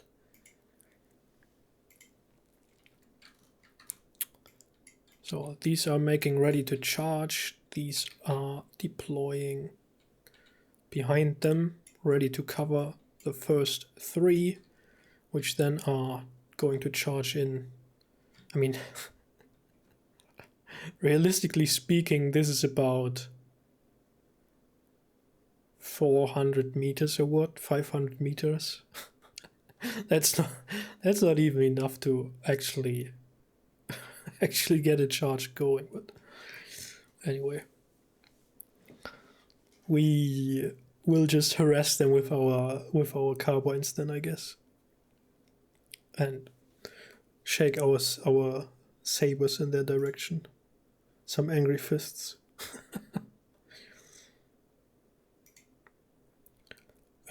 Angry garde d'honneur fists in the sky. And everybody should be singing "No onions for these dogs."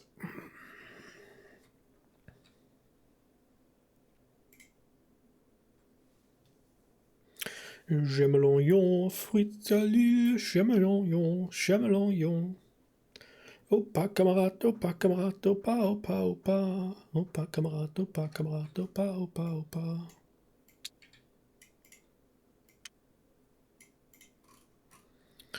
The chanson de l'oignon. That's quite the funny and beautiful song. Actually, I like it from not so much from the text, but the melody and stuff is cool.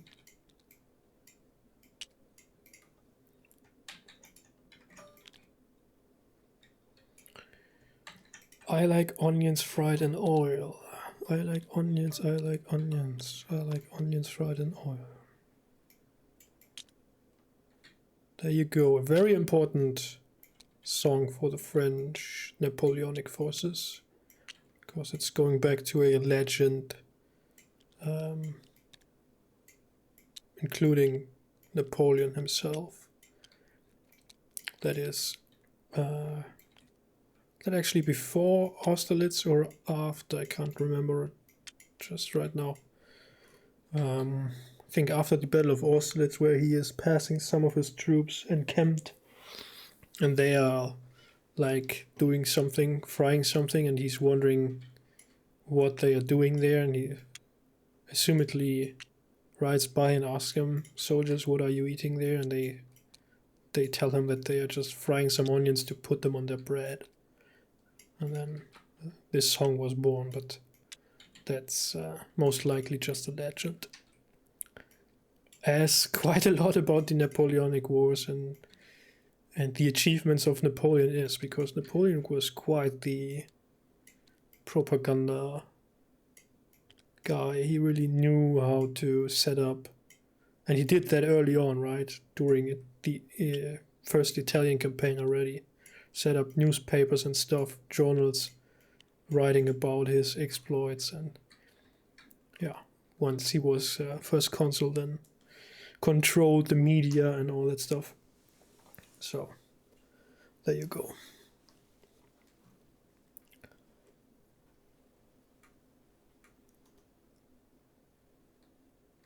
And I guess looking at how the Napoleonic Wars went, it's fair to say that at some point he fell victim to his own propaganda. It wasn't, I mean, could of course also be that he was just getting older and sicker, but not as agile mentally anymore as he had been before. Although many of his most popular or most important victories were just sheer luck and achieved by others, like Desay arriving at the right point in time and dying on the field of battle at Marengo. If Desay had survived Marengo, Napoleon would probably not have been able to crown himself emperor later on. So there you go. Enough of that. There should be a new screenshot any second.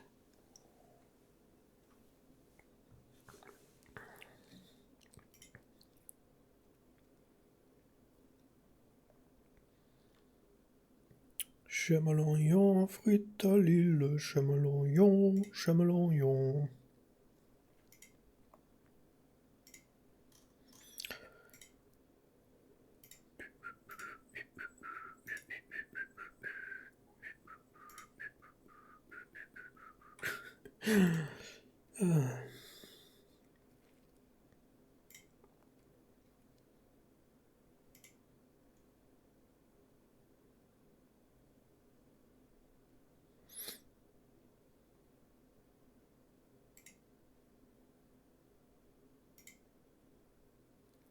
I'm always confused by how many bots are just hanging out in the chat. Like, what are they even doing there?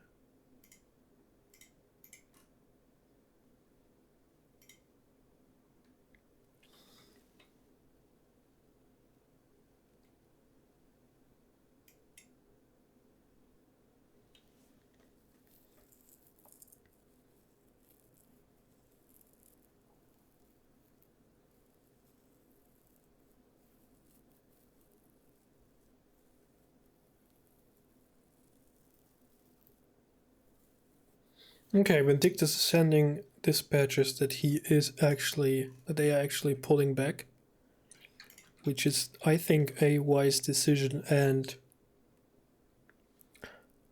I do not see these troops anymore.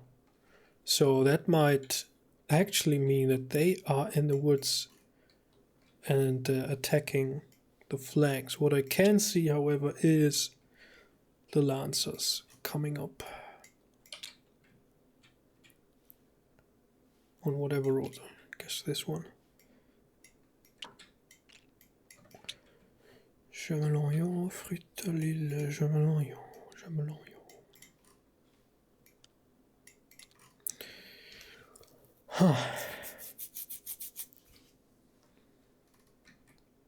Yeah, I will circle back. I will circle back to the west.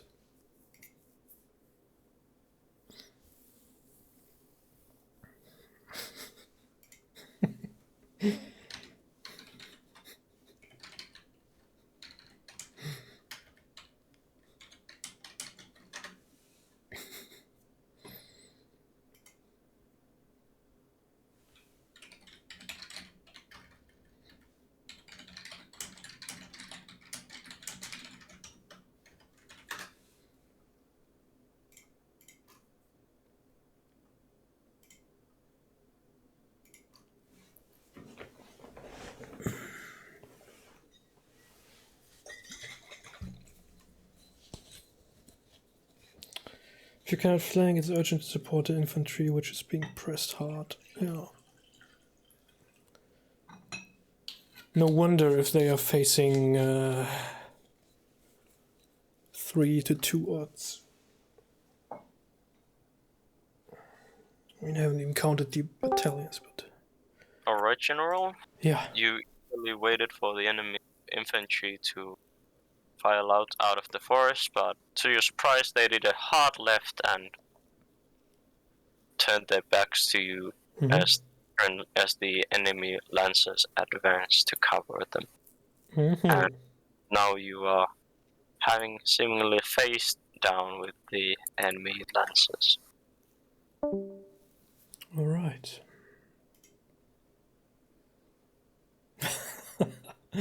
So.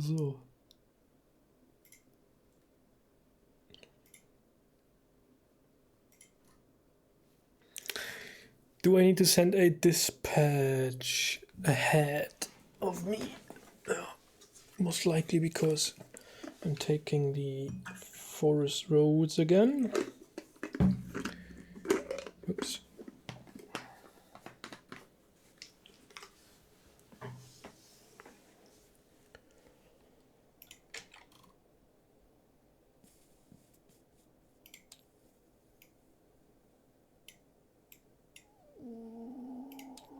It's a shame there's really no space here to use the cavalry properly.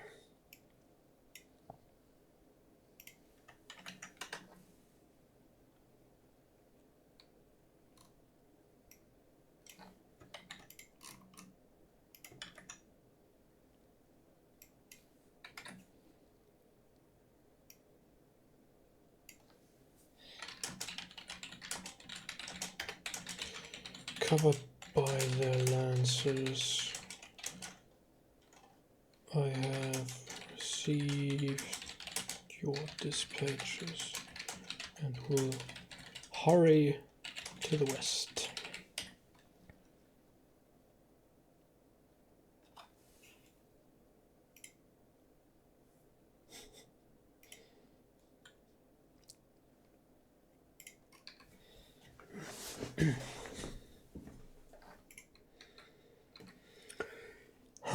So, I mean, these are our weakest forces here on the flanks. Marie Louise's. They are probably by now attacked by these and will be attacked by these soon. Let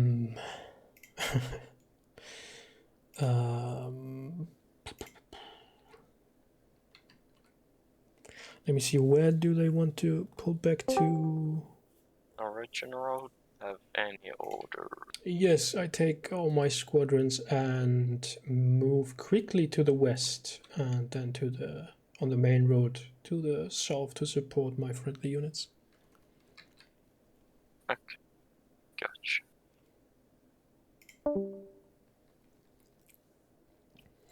We anticipate pulling back to the high ground northwest of our current position and present you with an opportunity. Not really. Pulling back to the northwest. Yeah, well, we are in a pickle. We are in a pickle. Question is if they are even able to disengage. I mean, talked about that before.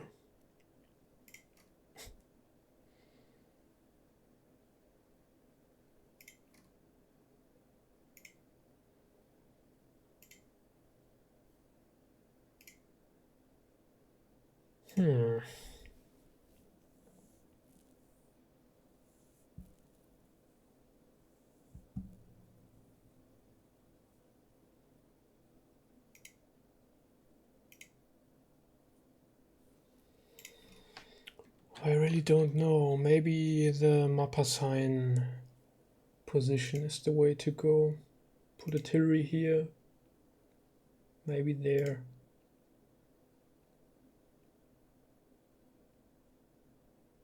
It's hard to support. That's the issue. Could set up infantry like so and like so, but this artillery is not going to do anything about it. So you would probably have to put both there on the main road, and then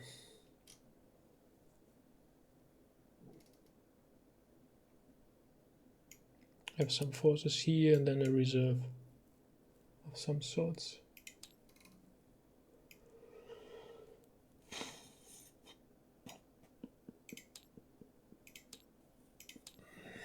And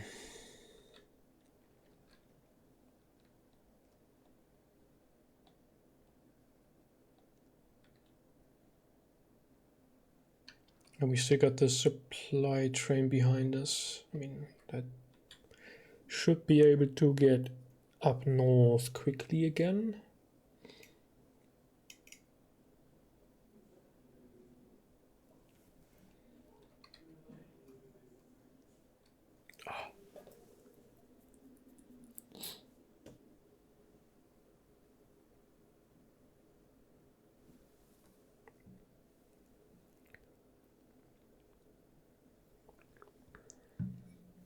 Oh, come on.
$9:45.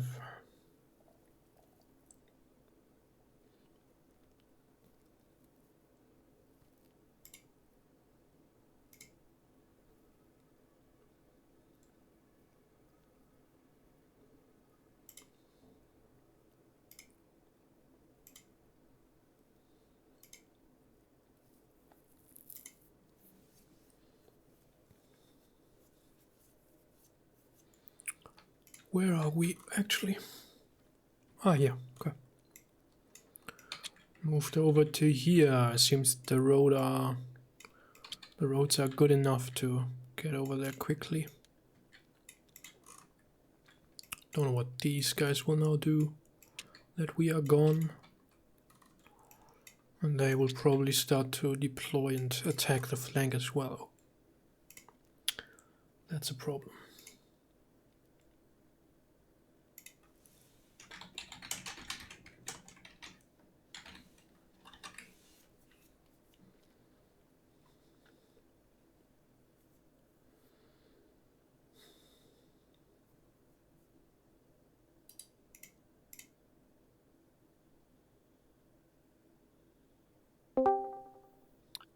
Alright, General, you basically say 3, 2, 1, go! And then you bring up west cavalry from the face of the Austrians, and you have now begin marching down west on the road. Oh, and I should mention that the white noise to your now south has similarly decreased. You don't hear the distinct roar of artillery anymore, and you can hear nearly only individual musket shots or something resembling that, but it is very much a day and night difference. Okay, very interesting. Okay, so that means that they are actually pulling back, I assume. So they have our artillery got out of range, theirs as well, and they are pulling back, which really is, yeah, the best thing they could do in this situation. Like sort of shorten. Oh, lots of dispatches. Received a courier that has been seemingly looking for you for quite a while, has now been able to deliver his message. All right. I'm pulling back our infantry to a better position. As we pull back the enemy will advance. Any chance to exploit the gap? 9. If you cannot flank or divert the enemy to split, join us northwest of Kemel on the high ground.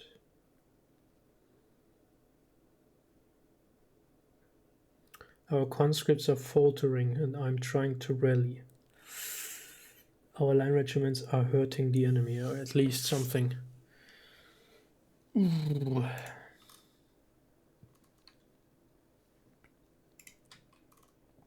I assumed the the Marie-Louise would not stand.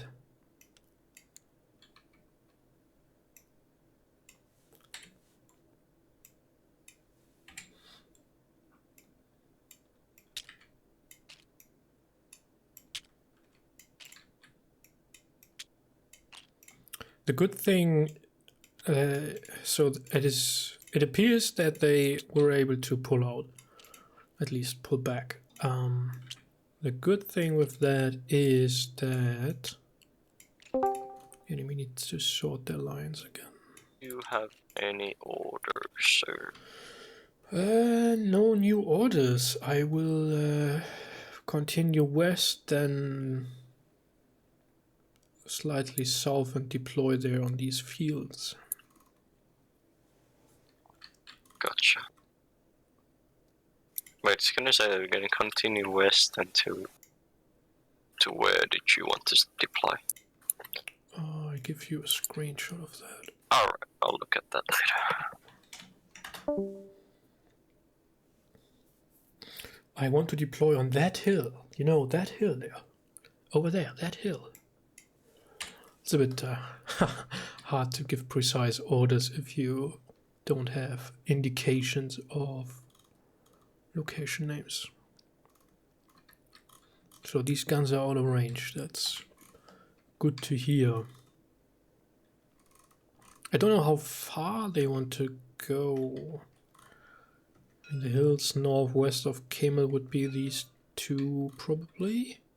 So let us assume that they bring the artillery there and pull back even further.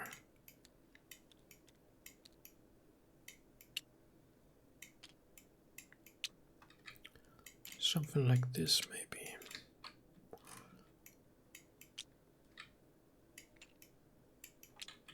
And I hope they get the supply out of the way.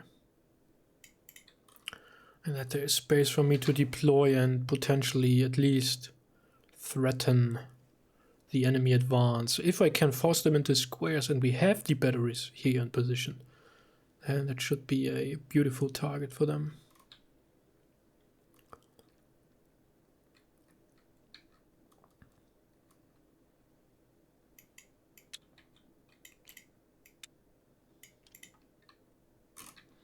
There should be a Prussian supply as well, right? Even though it really doesn't matter for tracking stuff and on my end, but there you go.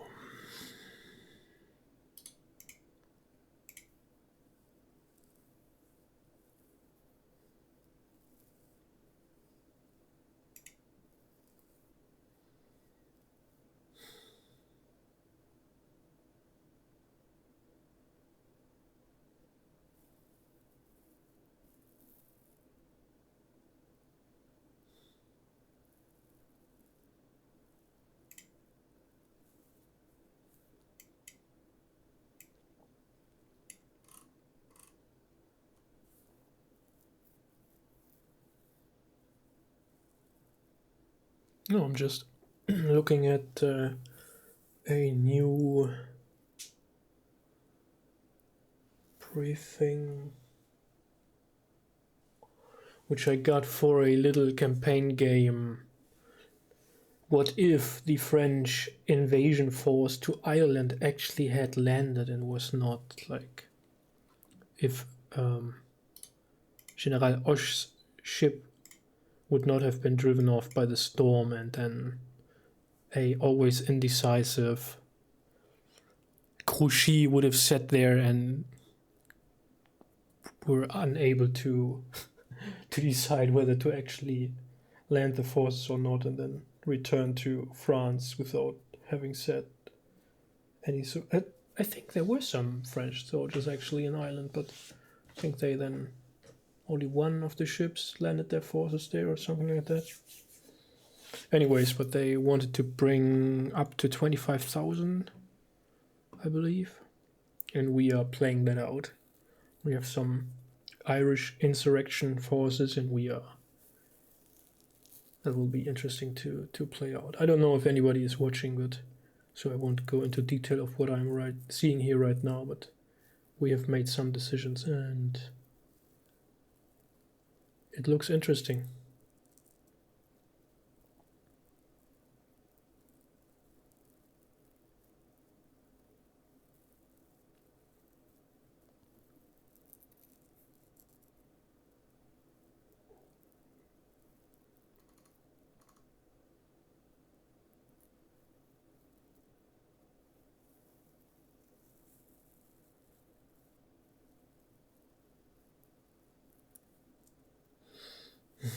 Weather plays a role, of course.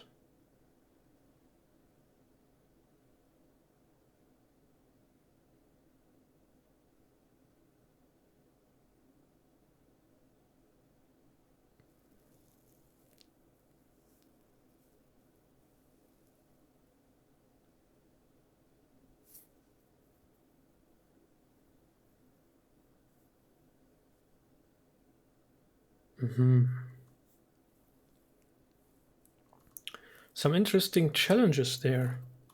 Pretty cool. Looking forward to that. It's run by Lake, who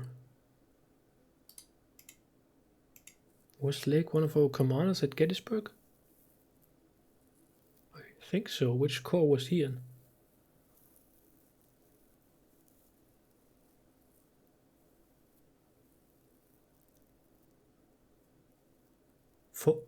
Which one was the corps in between Cemetery? Was it Second Corps, right?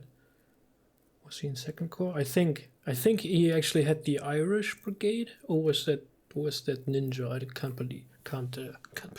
can't remember right now, but I think he was in that corps. Yeah, we had 5th on our left flank. We had 6th on Cemetery Ridge. I believe 2nd in between, and then 1st and 3rd they were cut off to the northeast there, on the other side of the infamous Stone Creek, or what it's called. I think Stone Creek. It's 1000, so let's see how it actually looks like. Now we're all together again. Yay! Hey, good job getting back to us. Yeah. Here's what we're trying to accomplish. The Prussians on our right are disorganized. The Austrians on our left are okay. What we're trying to do before that infantry and cavalry that's on your tail gets here is destroy the Prussians, and then we'll worry about the Austrians. What do you think? Yeah, good call. Alright, Rose, I'm sending your updates to you now, and you can see the General Sonthonax and Vindictus can happily see as General Bertrand's cavalry brigade comes from the north and forms up on the fields north of, in good order, well dressed as always, and General Bertrand joins the company of the other generals. The French artillery, the 12-pounders that are still left, while the 6-pounders are seemingly now behind Austrian lines, begin firing on Prussian troops idling north of the forest and send a seemingly whole Prussian battalion running back to the woods in chaos, which another Prussian battalion promptly plugs as a gap forms in the Prussian line. The Austrian lines have clearly begun moving forward, advancing towards your position in good line formations, and the smoke has nearly evaporated from the field. Well, not evaporated, it's still lingering, but it is now much easier to see the devastation that the battle has left on the plains near Kemmel. There's not much any sounds of musketry to be heard. All right. Well, I think that's pretty much self-explanatory.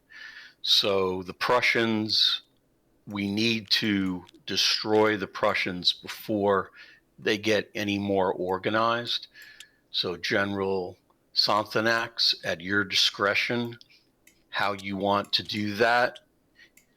You have the Mary Louises at your disposal, and you have and if you want at your disposal. However, what I would ask is that if those battalions of yours on the left facing the Austrians, that they stay there, to pin those Austrians while your infantry on our right destroys the Prussians. What do you think of that? Yeah, I mean, I can take the 7 battalions on the right and advance on the Prussians, but their flank will be exposed to the Austrians if they advance. In that case, then, here's what we do. Split your forces split into 3 parts: the left, center, and right. Have the left third of your infantry stay where they are to pin the Austrians. Have the right third of your infantry destroy the Prussians. And then the center portion of your infantry, you're going to move them forward to cover the flank of your attacking force. And when I mean cover the flank, their job is just to protect your flank from the Austrians and not to launch anything, suicidal. If you want, you can throw the Mary Louises into that position also. They're at your discretion how you want to do this. So this is just a suggestion to adjust your concern about your flank. And as far as the cavalry is concerned, we can either use that to keep to keep a lookout for those for that fresh force of Prussians coming in. Austrians coming in. Last thing we want is for them to unite with the Austrians, because they will hit our left flank. So I would say use half the cavalry to bolster our left, with that infantry there facing the Austrians, and use the other half of your cavalry to charge home any disordered, routed, or disorganized Prussians as a result of Sonthonax's right third of his infantry. What do you think of that?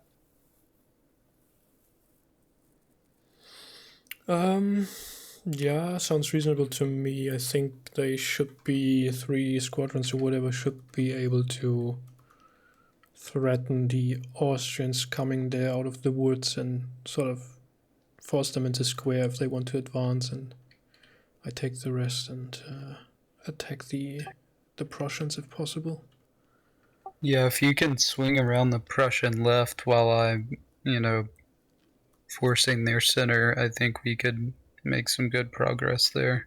Yeah, the terrain is a bit subpar for me to get through there. There's true. the creek and a line of woods, but yeah, I'll try. So basically, you're going to take 3 squadrons on our left flank to harass the Austrians there, so that if they have any notion of turning our flank with that force that was tailing you and the force right there, you'll delay them.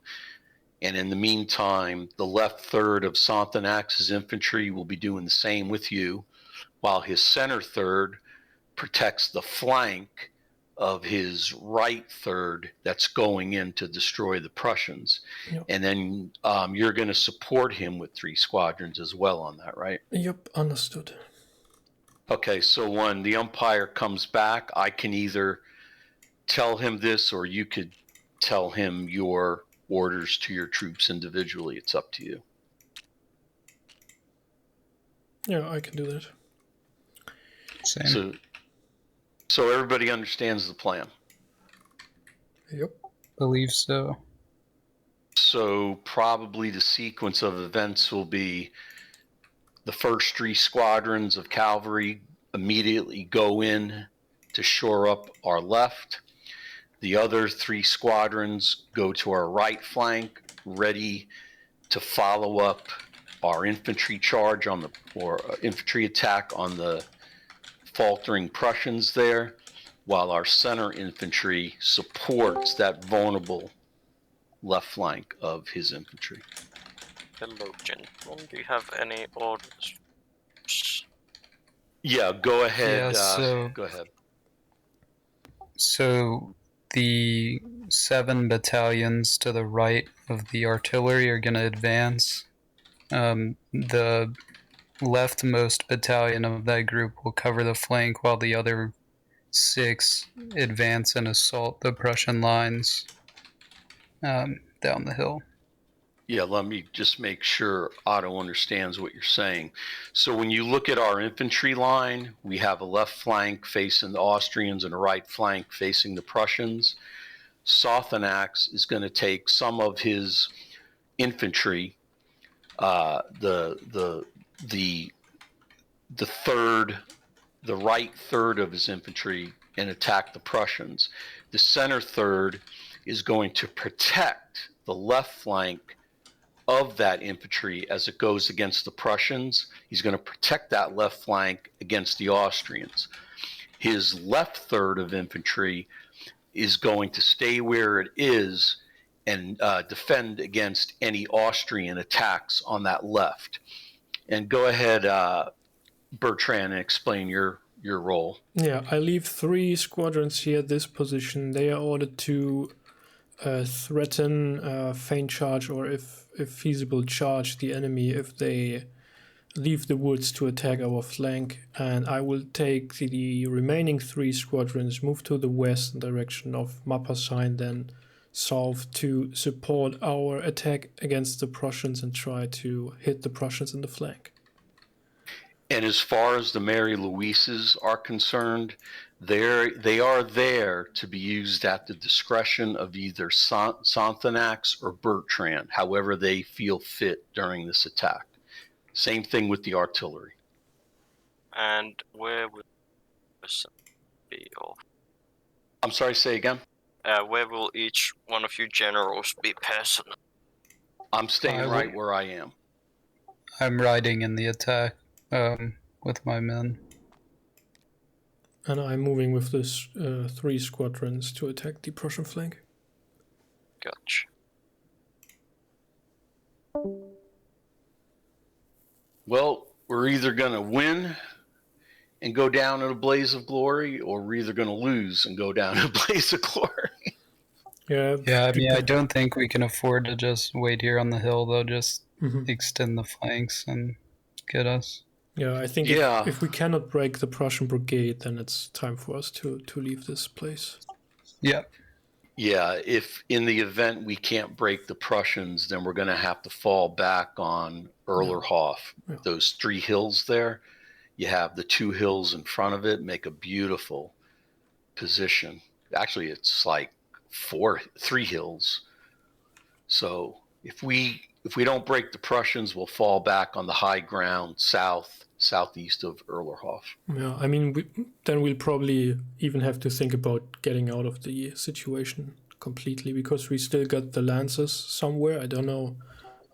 doesn't seem Yeah, like they did follow me, but yeah. Okay, in that case, if we don't break the Prussians, we'll immediately form a rear guard against the Austrians and begin a protected withdrawal back towards our starting place in Hubert. Mm-hmm. That's what you want? Yeah, either to Hubert or to the west might be even more secure. I don't know. Okay. Well, At least as soon that's as what we... I would suggest. So the decision, it's your decision in the end. All right. Well, as soon as we find out the result of the Prussian attack, if it does not go well, we'll begin the strategic withdrawal, and I'm going to take your advice.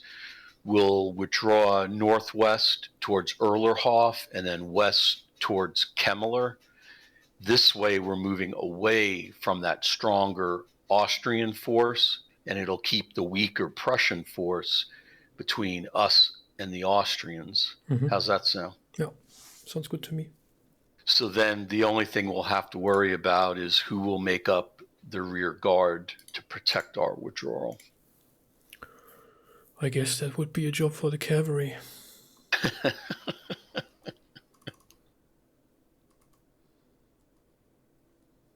Well, I think this is going to be interesting. And I think the key is that the strongest enemy forces are furthest away from this attack, and the weakest enemy forces are closest to it. Mm-hmm.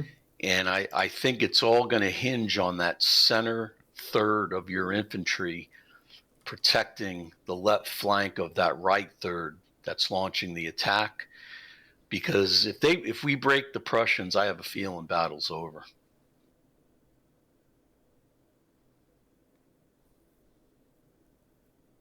Let's hope so. What about the one battery there? They had to retire? Or? It sounds like, for whatever reason, the one battery left their guns and ran while the other... the 6-pounders got captured, I think. Okay. But we got the 12-pounders, so...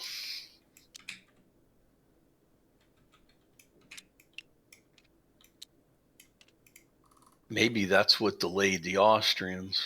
They gloated over their prize. And then the Prussians probably panicked. What's that French artillery doing in the midst of the Austrians? We're doomed. Well, I think we did a pretty darn good job considering how outnumbered we are, especially that infantry attack that you did that really gave a black eye to the Prussians. That was sweet. Well, I way underestimated how far I would move on the first turn, so we kind of just bypassed the whole planned artillery position at Erlahof.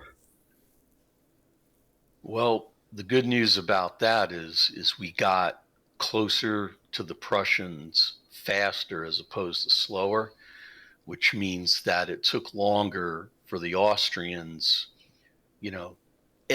that entire overwhelming Austrian force to do something against us. I think it was absolutely superb what you did with the cavalry, drawing a large Austrian force to the northeast towards Lieberhof. That was superb. It probably saved our whole army during that crisis where we had to do the first withdrawal to the second ridge.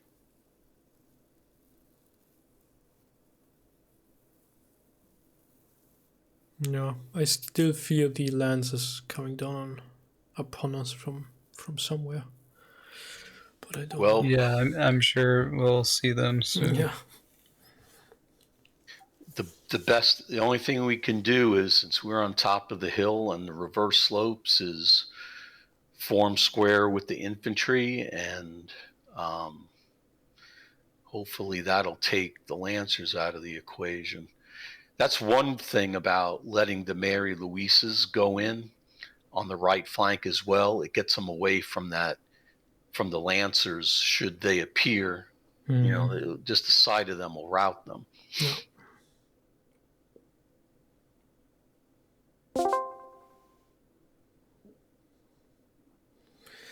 Alright, it appears that we have commenced the attack, or at least moved over to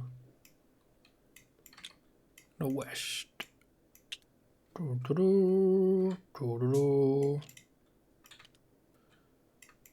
Sound the bucklers.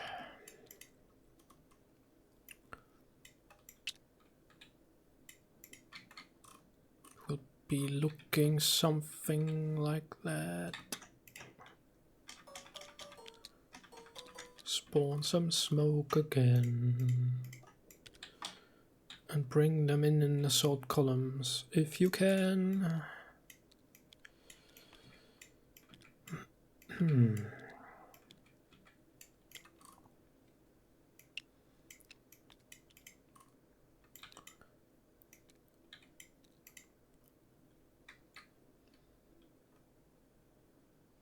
I mean, so these are the 12 pounders. Yeah, they would probably need to keep the Austrians at bay.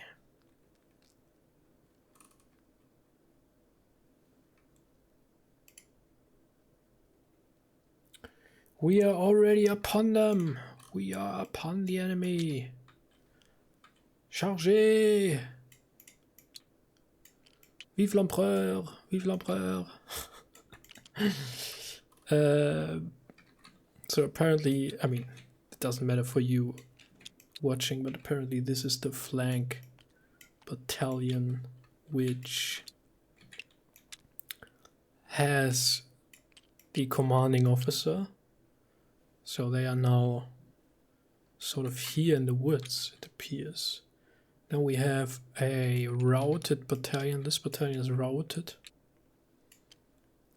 We have one, probably this here, shattered. And then I don't know about what is going on further to the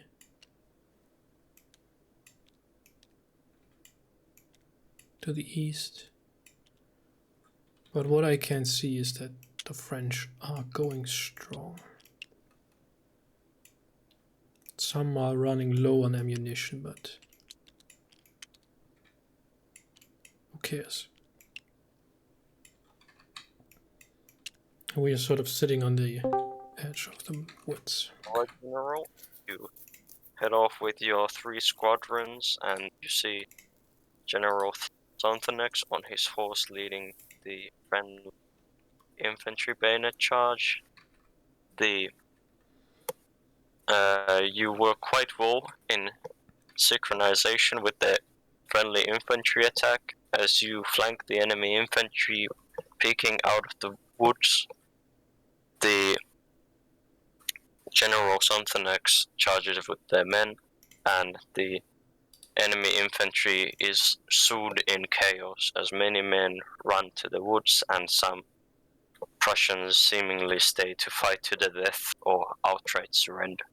You continued your charge to the edge of the forest, where you find that the Prussians have a second line of defense where some of the routed men have fallen back to, and now the bayonet charge is quickly devolving into a firefight slug as the friendly infantry slowly advances through the forest, trying to hold their fire and keep the charge momentum going. Yeah, that's what I thought. So we are stuck here at the edge of the woods now.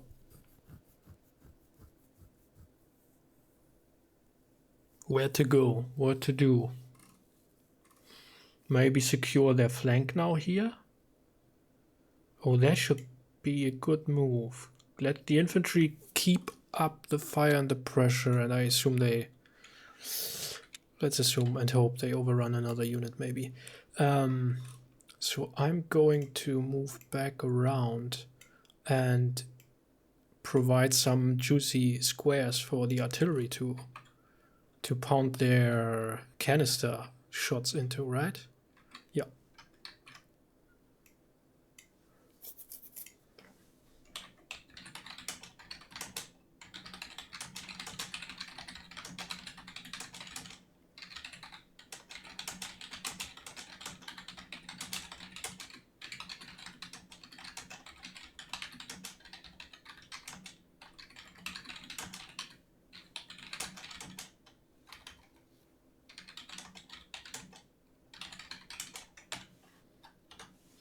Alright, so orders given to circle back behind the attacking forces to force the enemy in the center into squares and provide juicy canister targets for our guns. That's what we're gonna do.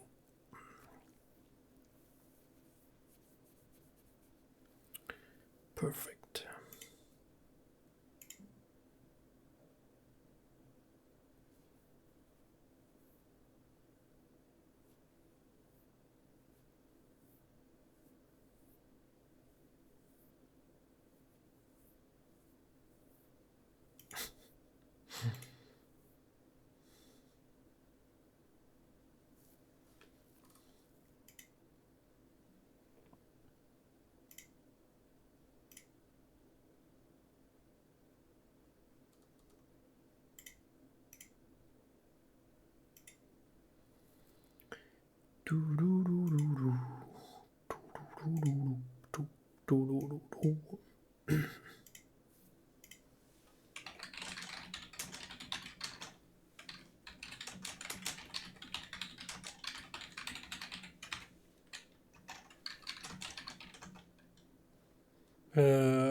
For those in the chat, is Fire and Maneuver, has it been published yesterday or the day before in early access?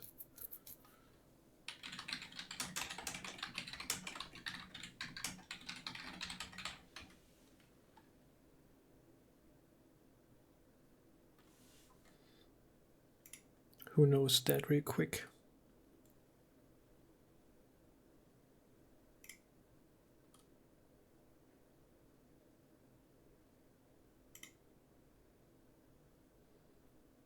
Oh, Tastenhauer's actually playing it right now. Look at that. I have to ask him for... Oh, so the day before.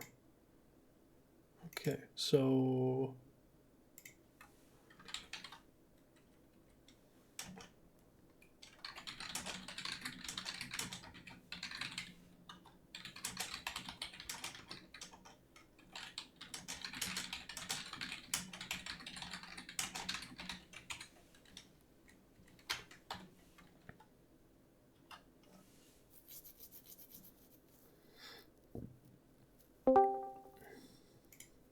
Alright, General, do you have any orders or? Yes, as we are stuck here at the edge of the woods, we will circle back behind our attacking forces to right to the east and force the enemy in the center into squares and provide some nice targets for our friendly artillery. Sure.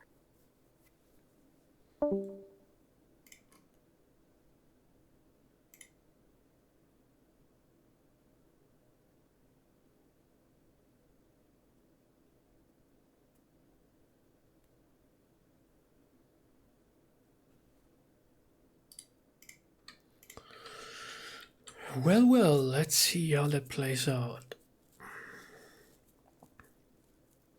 So Fire and Maneuver, I'm looking forward to that. Interesting style, graphic style. It's based on the Armchair whatever team? Armchair Historians, not... Oh, right, it's Armchair History, right.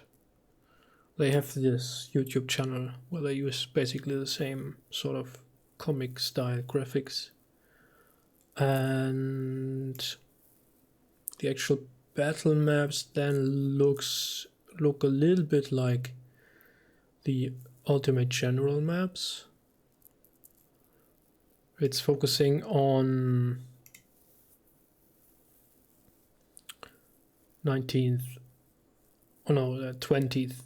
no, wait, late 19th to early 20th century conflicts, like French and Prussian War, 1871. I think even American Civil War, 1860s. Don't know if the German wars are in there as well. I've heard you could either buy some of the army packs or so with actual money, or sort of unlock them with in-game currency. Haven't played it. but I wanted to give it a try soon, so maybe in the next days. But I have so many things I want to stream and record, and I hardly have the time, and so many other things I need to do. Anyways.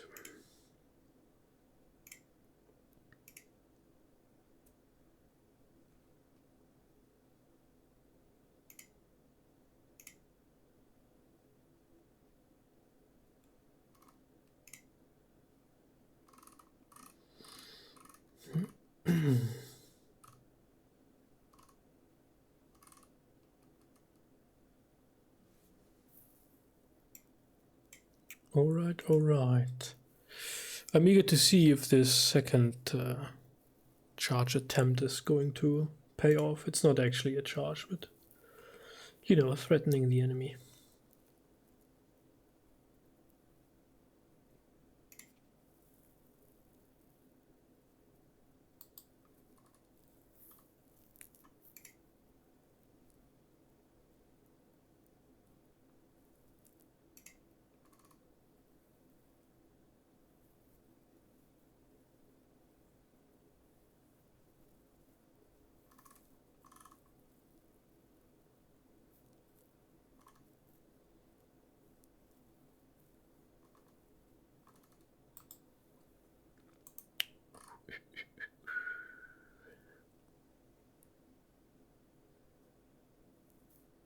The Crimean War is actually also in that one.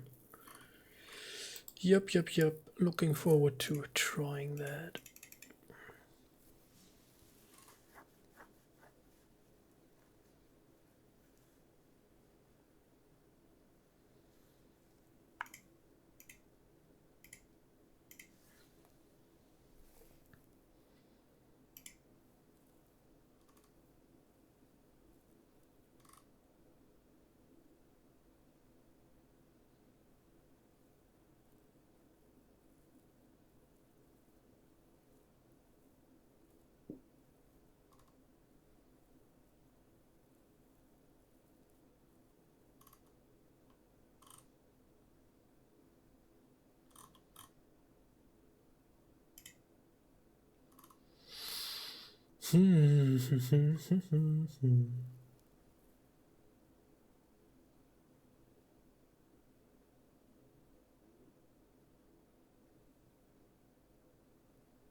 Okay, next report should be incoming.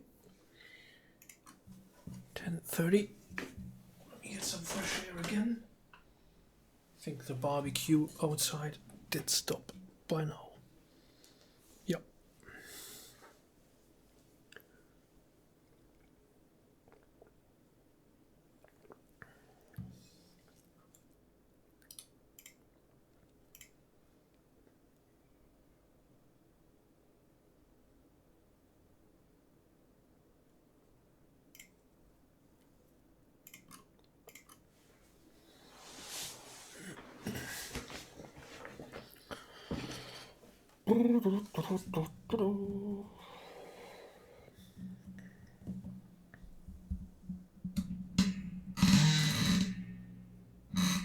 Sorry for the noise.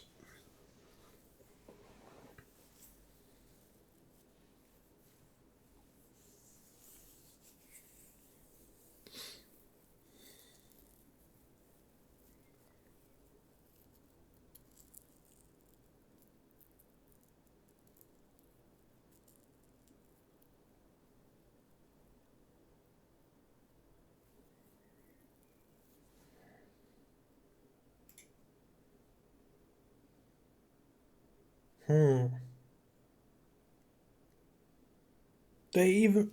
Oh, the Prussians also had 12-pounders. And the attack overran a Prussian 12-pounder battery. Sweet. Alright, General, you reorganize your cavalry, which takes some time after the charge, and you move north to see for weakness in the enemy lines. Some of your cavalrymen lagged behind though, and there were constantly friendly troops passing by you, and you were unable to find a seemingly perfect moment to launch a charge, but now your 3 squadrons are all with you and the coast seems clear. There's of course still a battle very, very much unfolding you, and you can clearly see and hear that tinnitus is constant in your ears.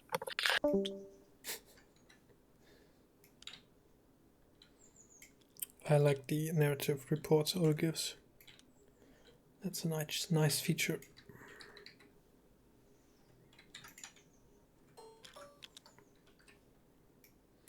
So by now they have sort of adjusted like so, trying to attack the flanks there. I think we will nonetheless now try to like throw in squadron after squadron. Not actually, I mean, they are engaged, right? Should we hit them then?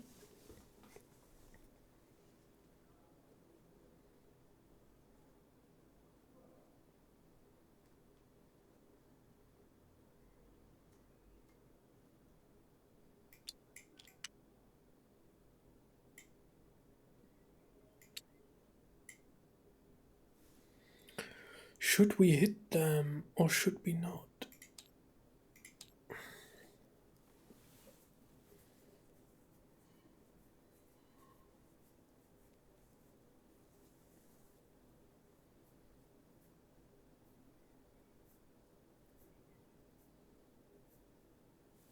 Yeah, I think it's time to shine or die. This one is actually reduced.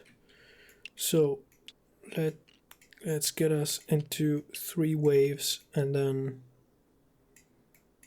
charge in to this point and try to break through and maybe roll up this position.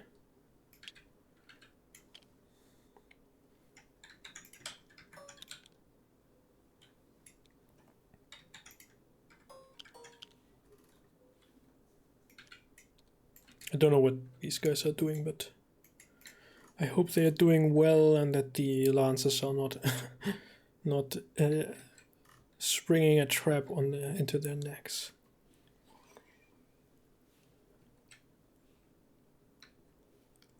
Huh.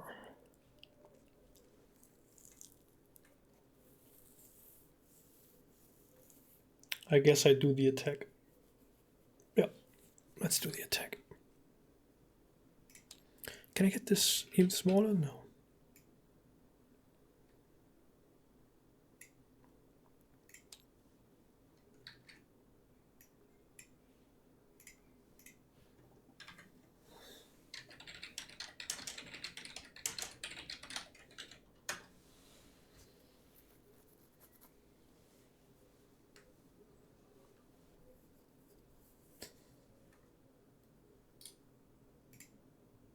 There's this video, right, from the light brigade. Where they say attack, attack, attack. How is that called though?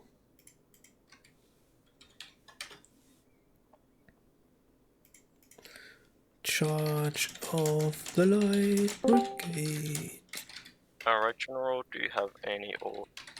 Yes, I want to get the 3 squadrons into battle formation one after another, and then we're gonna charge in, aiming for this reduced, shaken Austrian battalion there. Try to break open the formation of the enemy. Got it.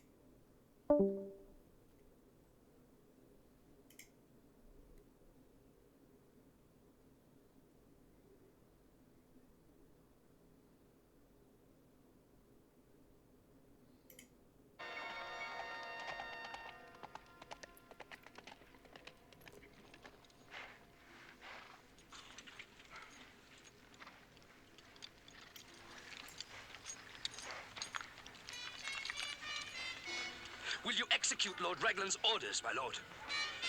I am waiting. Captain Nolan, I say if you look before you, you will see neither enemy nor guns. The usefulness of such an order eludes me. The position, I assure you, is quite clear from where Lord Raglan stands. Is it? Is it? Is it? It is! Lord Raglan's orders are that the cavalry should attack immediately! Attack? The position, I assure you, is quite clear from where Lord Raglan stands. Is it? Is it? Is it? It is! So let me just for Otto.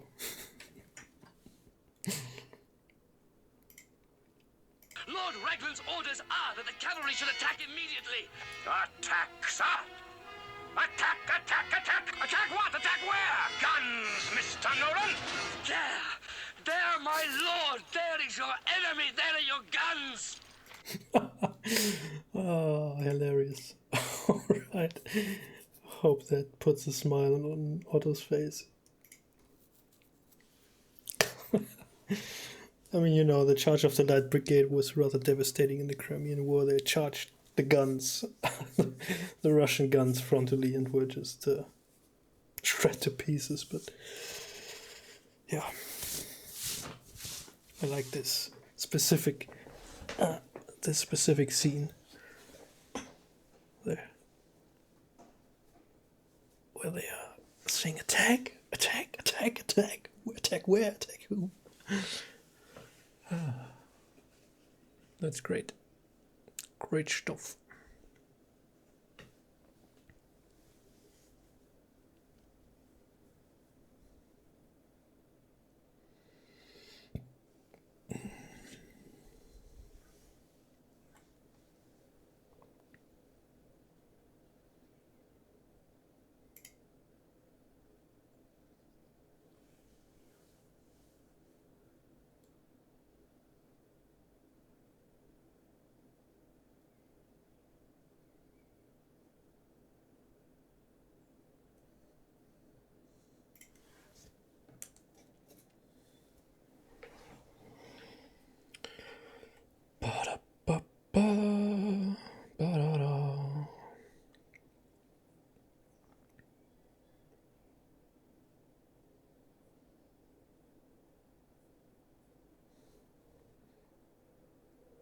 Yeah, there's in September there's quite an interesting conference coming up, War and Peace in the Age of Napoleon, with a lot of very interesting talks. Problem is, attendance fee is £60 even for online attendance, and well, most of the days, so it's going 2 or 3 days actually, I think 2. Most of the time there are 3 talks parallel to each other, so you would have to decide which of the 3 respectively you would want to listen to. And there are so many very interesting that I find it hard to even decide which one I would want to listen to. So, and again, £60. I'm still contemplating whether I want to attend there or not. Hopefully the talks will be recorded and made accessible online at some point, but you never know.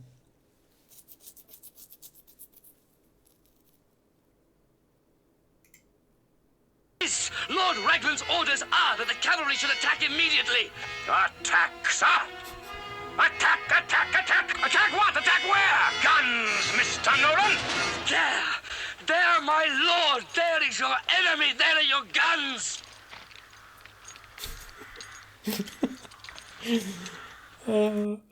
And then you should see the faces of the officers. That's so hilarious.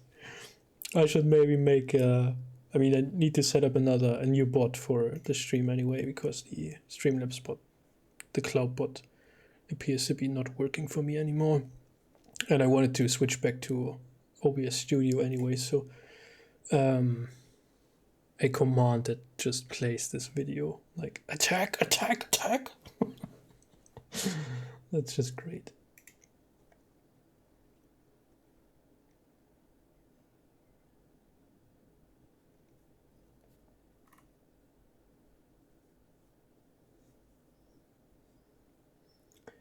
Ba-da-da, ba-da-da, ba-da-da-da-da.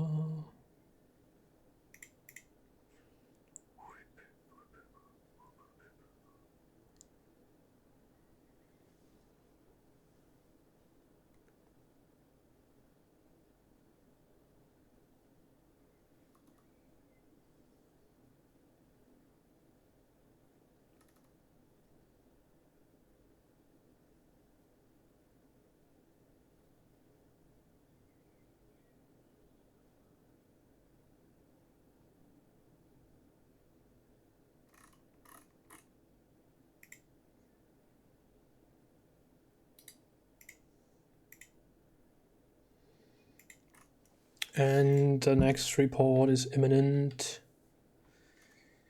Is the charge a success, or do we have to retreat with a bloody nose?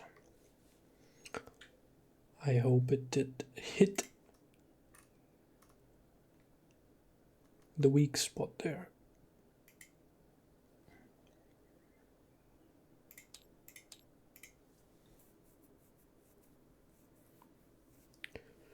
Come on, lads. Go in for the Emperor. Vive l'Empereur. Vive la France.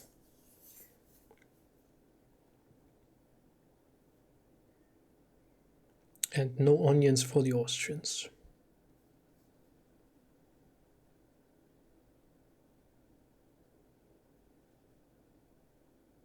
That's the most important part. No onions for the Austrians.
Come on, Otto, give me that screenshot.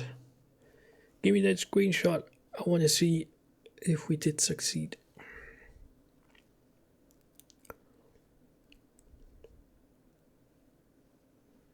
I can't stand the tension, Otto. Give me the screenshot now. Alright, General. Your bugler sounds the charge and go off into the gunpowder mist, and you are met by several volleys of muzzle flashes, and your charge quickly starts to lose organization, and soon all of your squadrons that were charging run back to the friendly enemy lines, sending some of the friendly infantry panicking and chaos as well. The worst thing that could have happened.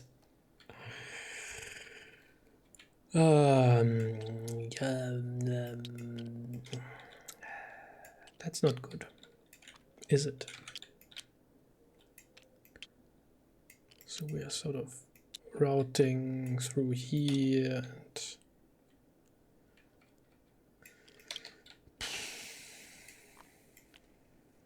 I would have assumed that these guys being in a firefight, like with powder smoke in their faces, committed to a firefight, stuck in a firefight, that they would not be able to react to an out of a sudden cavalry attack coming in from what, like 600 meters, 700 meters, charging in. I mean,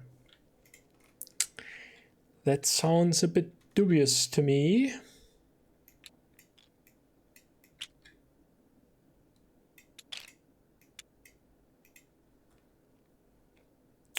Rather unfortunate, I must say. Rather unfortunate.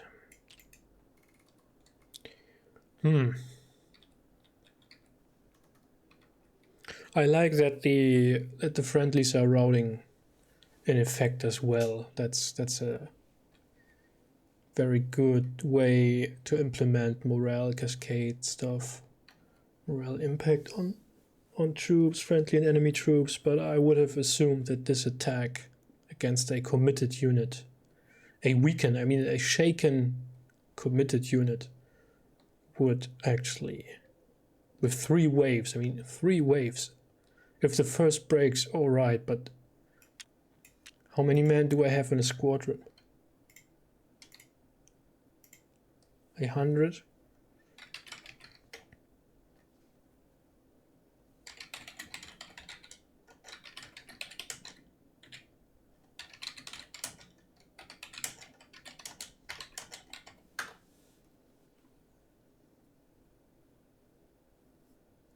Cavalry regiments to start campaign with squadrons between 150 and 180 men.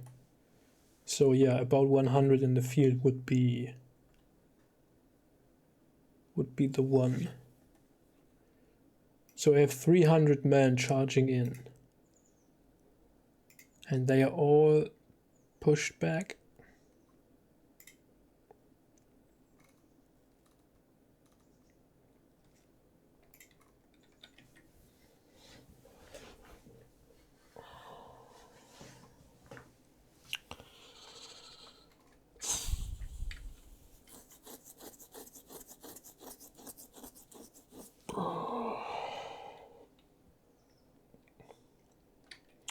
Alright, I'm gonna rally the men, then move north to check on the other 3 squadrons. Dang it. I mean, they were... Well, anyways. Doesn't make any sense to bother with it now. It's something we can...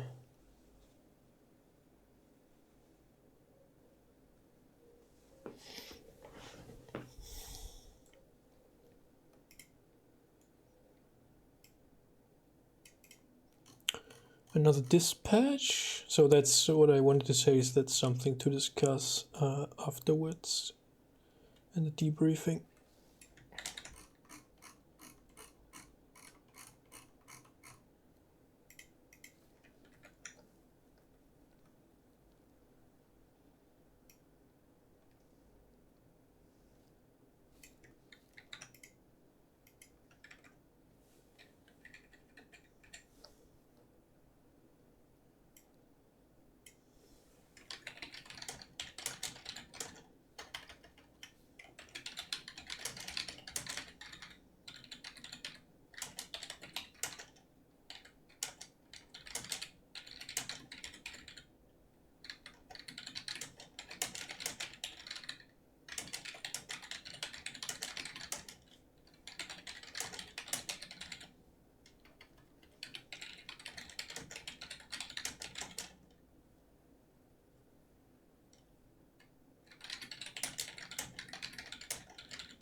Alright, Carl, do you have any orders?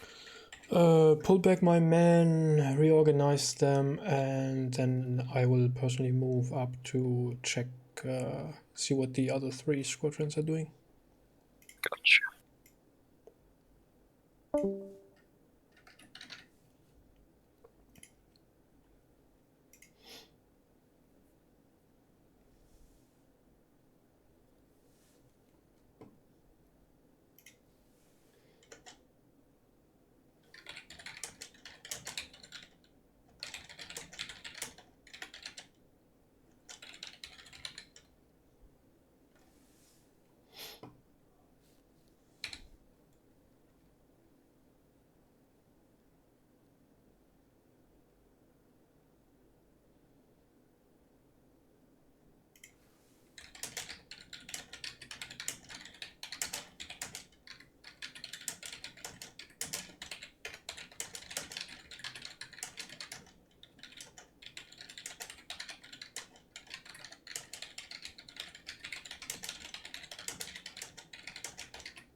Alright, so dispatch is sent.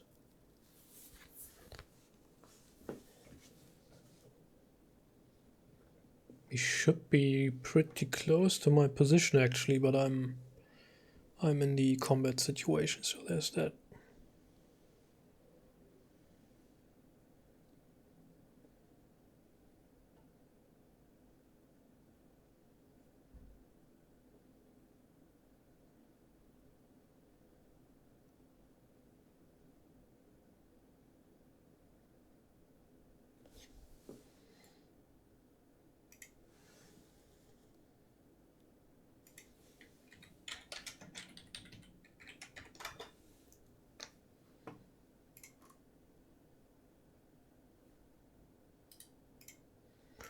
Yeah, unfortunate, really, really unfortunate.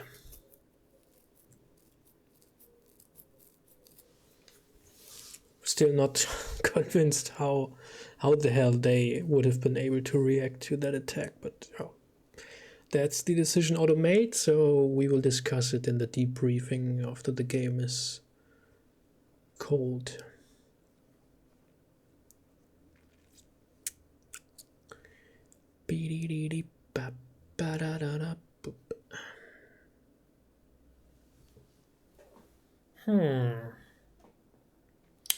Maybe I should go grab me a beer.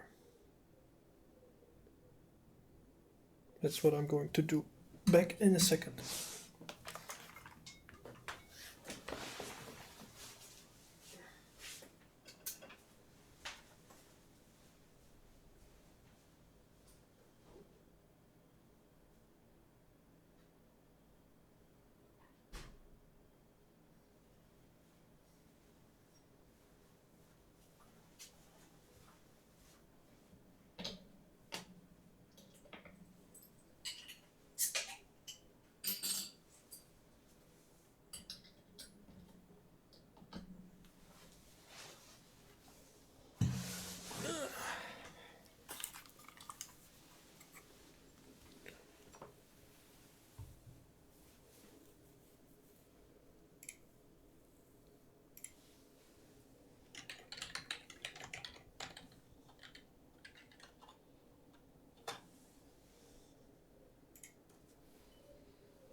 game in time to everyone here.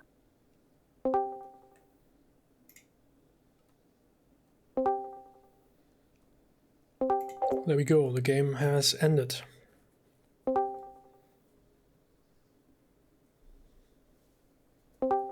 Alright guys, so we have a conclusion to the game.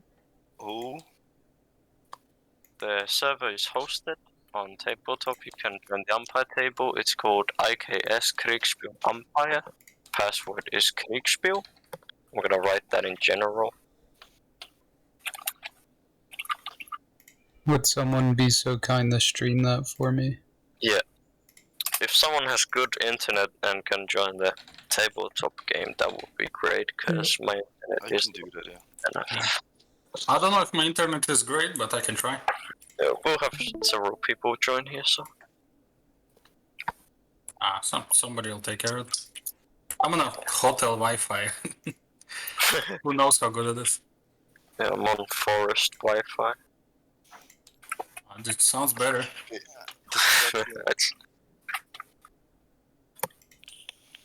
Alright, so time to start with the debriefing. So this is going to be a coalition victory. Hurrah! The French positions have finally been broken after facing so many Austrian lines of infantry and so much death and suffering, basically. During the last moments of the battle, the Austrian infantry finally bayonet charged the French infantry in the north at the head of the General Major Johann von Klenau, and the French lines have been finally utterly broken, and in the south the French defense has been in steady decline after the Prussian positions were abandoned and the Austrian troops started to fire on the advancing French, and now even the Austrian Uhlans have arrived. The situation is looking quite grim, and also well, half of the French cavalry is still in good order, but the other half is less so. So basically it looks like the French are at a point where they can't really recover their situation anymore. So I'm gonna start with first telling about how the battle went, so everyone is on the same page with what happened, and then we are going to start with the umpires getting to say what they thought of the battle and what they did and what they thought of the players that were under their command, and then we're going to go to the commander-in-chiefs of each side, and then we're going to go to the average brigade commanders. So the scenario started with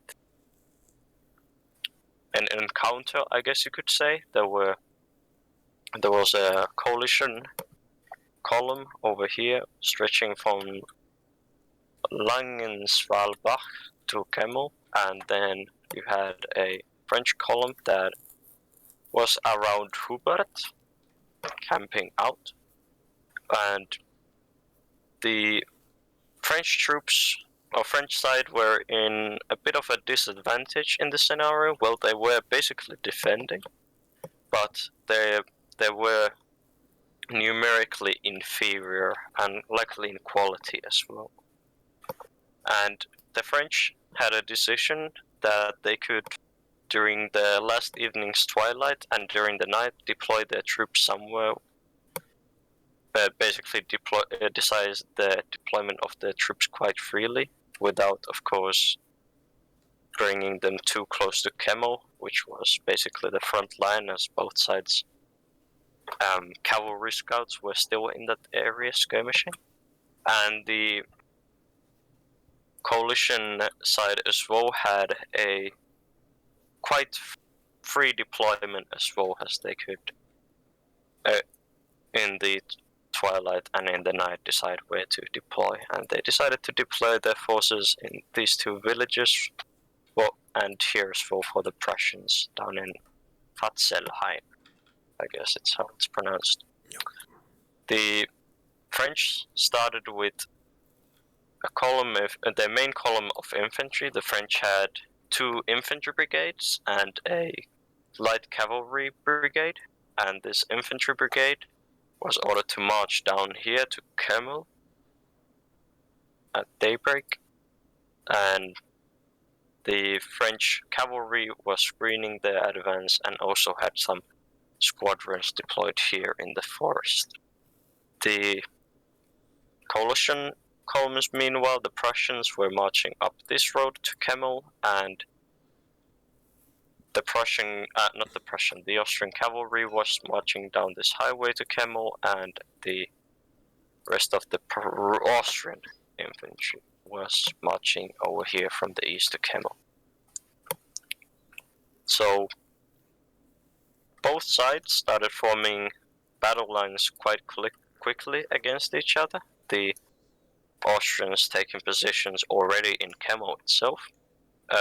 Seems like both sides, especially the coalition, were a bit surprised by facing the enemy, as the morning dusk was still very much present, and both sides had quite much difficulty spotting each other before they were both in each other's faces.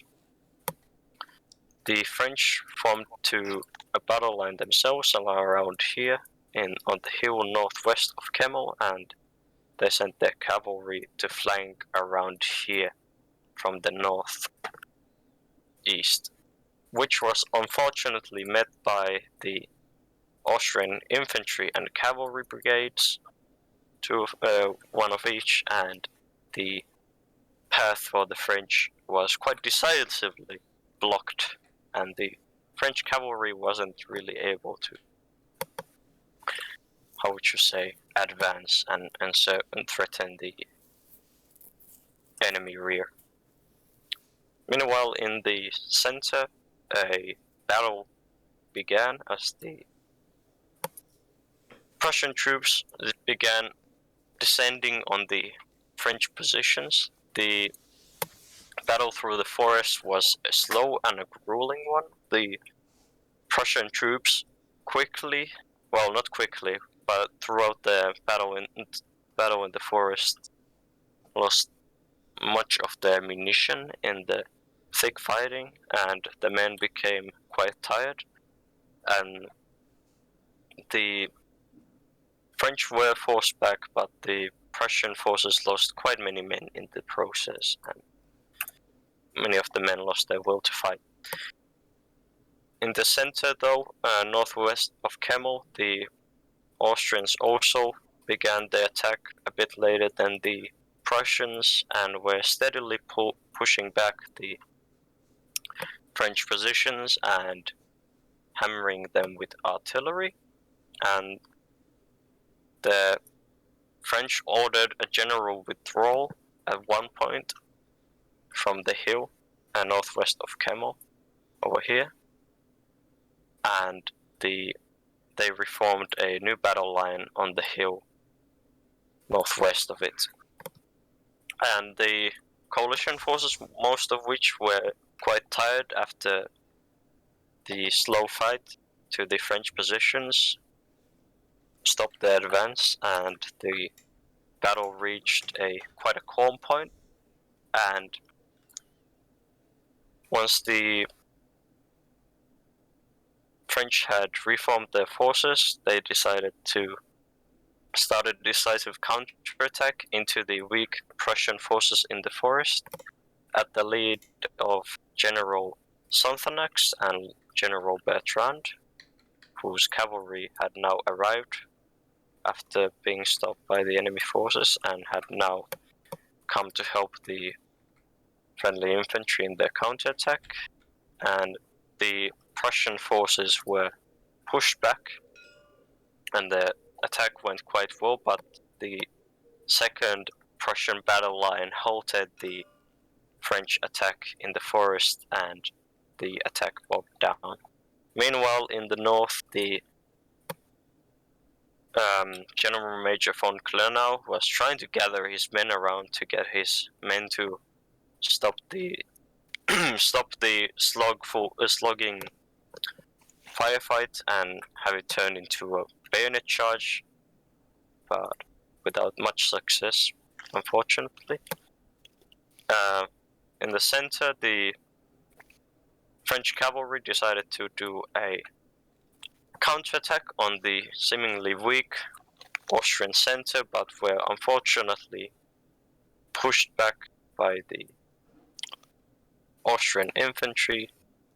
And meanwhile, in the north, General Major von Klenau was finally able to get his men to rally up into a glorious bayonet charge and finally was able to smash the French weakened front. Meanwhile, in the south, the French are about to be seemingly about to be cavalry charged, and they are starting to run low in supplies as well. So the situation there isn't looking that good as well. So the battle is definitely a coalition victory, although despite being outnumbered a bit, both in quality and quantity, the French forces have definitely inflicted quite a few casualties on the Austrians, and especially the Prussians. So well played, and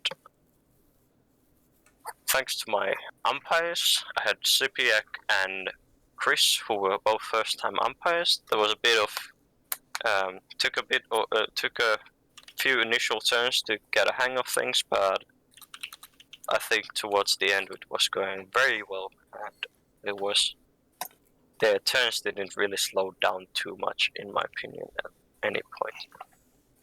And about my players, I had the entire French team, and I also towards the end had Flying 2 for a moment, so I'm gonna briefly talk about these commanders, what I thought of them. So I had Commander-in-Chief of the French forces, Vindictus. He did a good job communicating with his subordinates. Unfortunately, General Jan did end up in a position where the couriers were close to being intercepted by the Austrian infantry and cavalry between them, but he still focused on getting a good view of the situation, and I think the communications on the French team was quite well done, and the plan was very clear.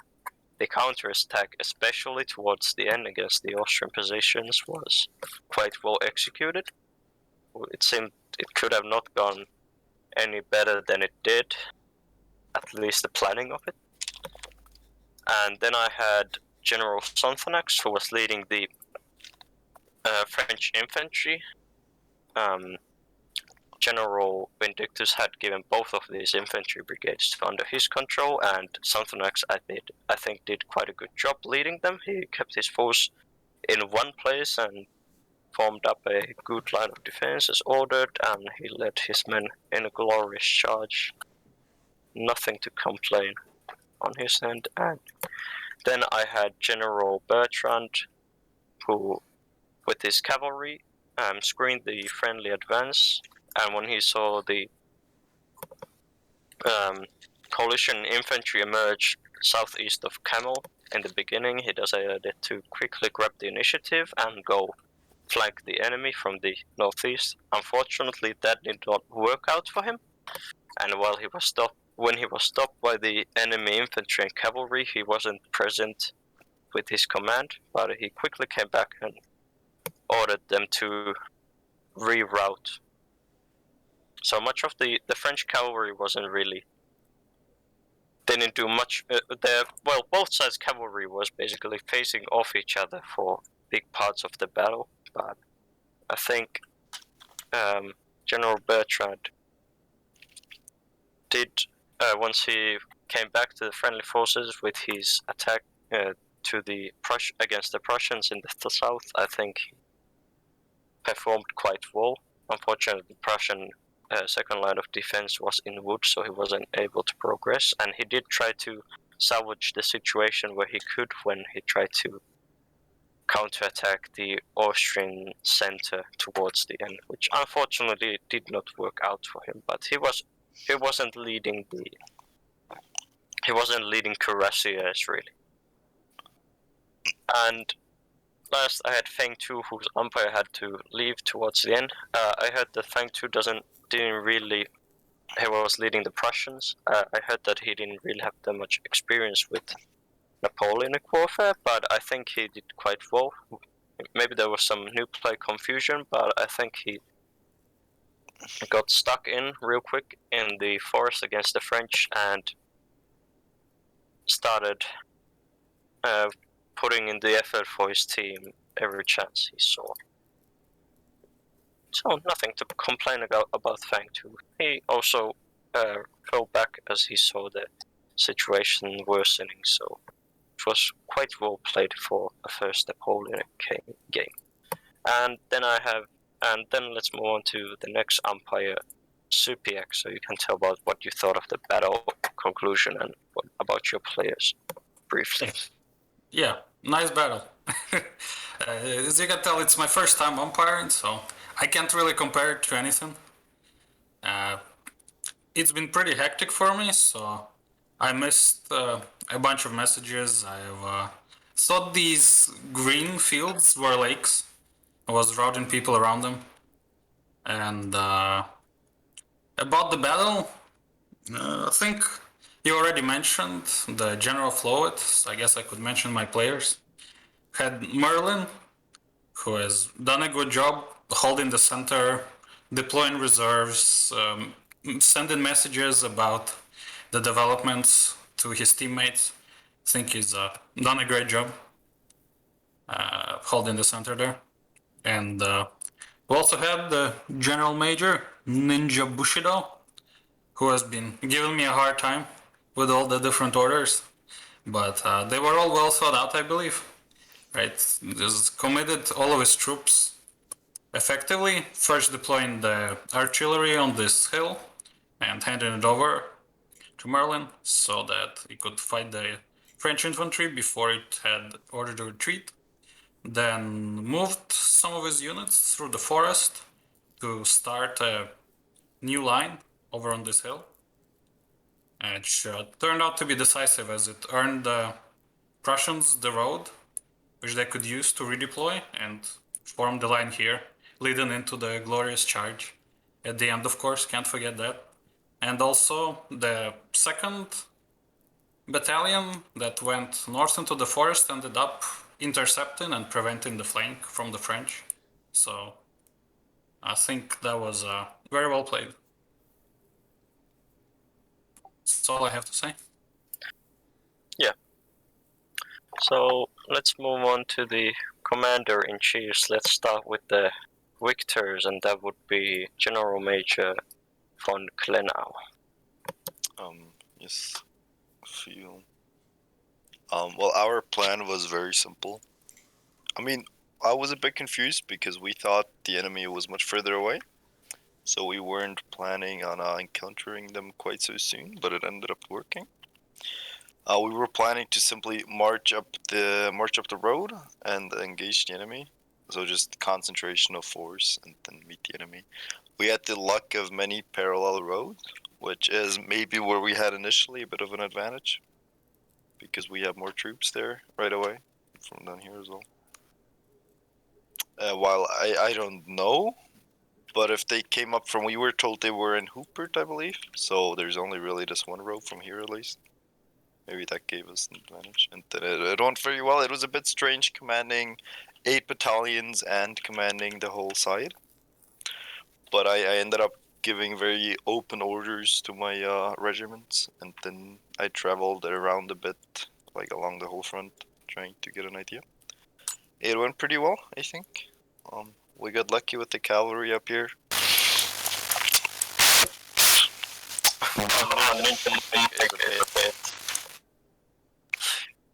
Yeah, I don't know what happened to your mic. That was pretty horrible. Does it still work? I hope it's fixed. Yeah. Yes, I'm a electrical engineer, you know. No, that's all I have to say. Good game. I think everyone did very well. And the charge, of course, cannot be forgotten. It was glorious. Alright, let's move on to the Commander-in-Chief for the French side. That would be General Vindictus. Okay. 1 second. Okay. Basically, the original plan was to head towards Kemmel, that I kept misspelling, and we advanced down the main road with a heavy cavalry screen out in front, along with our artillery and our infantry coming down the road.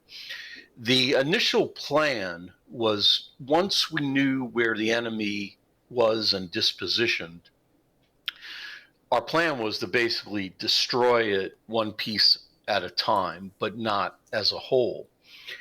And when we saw that Kemmel was the center of the enemy line, immediately I issued orders not to assault Kemmel, because I knew I could tell it was heavily defended, their reserves were nearby. And instead, what we did was, in an attempt to flank Kemmel with our cavalry, the cavalry ran into lancers as well as infantry. So there was no way we were going to pull off any flank attack on the town. So the decision was made, if we can't beat them, then maybe we can at least lure them away from the main battle. So I thought General Bertrand did a really good job once he saw that he was going up against lancers and infantry. If he couldn't flank and hurt the enemy, I thought he did a good job luring them away from Kemmel and towards, I believe it's Lankendorf to the north.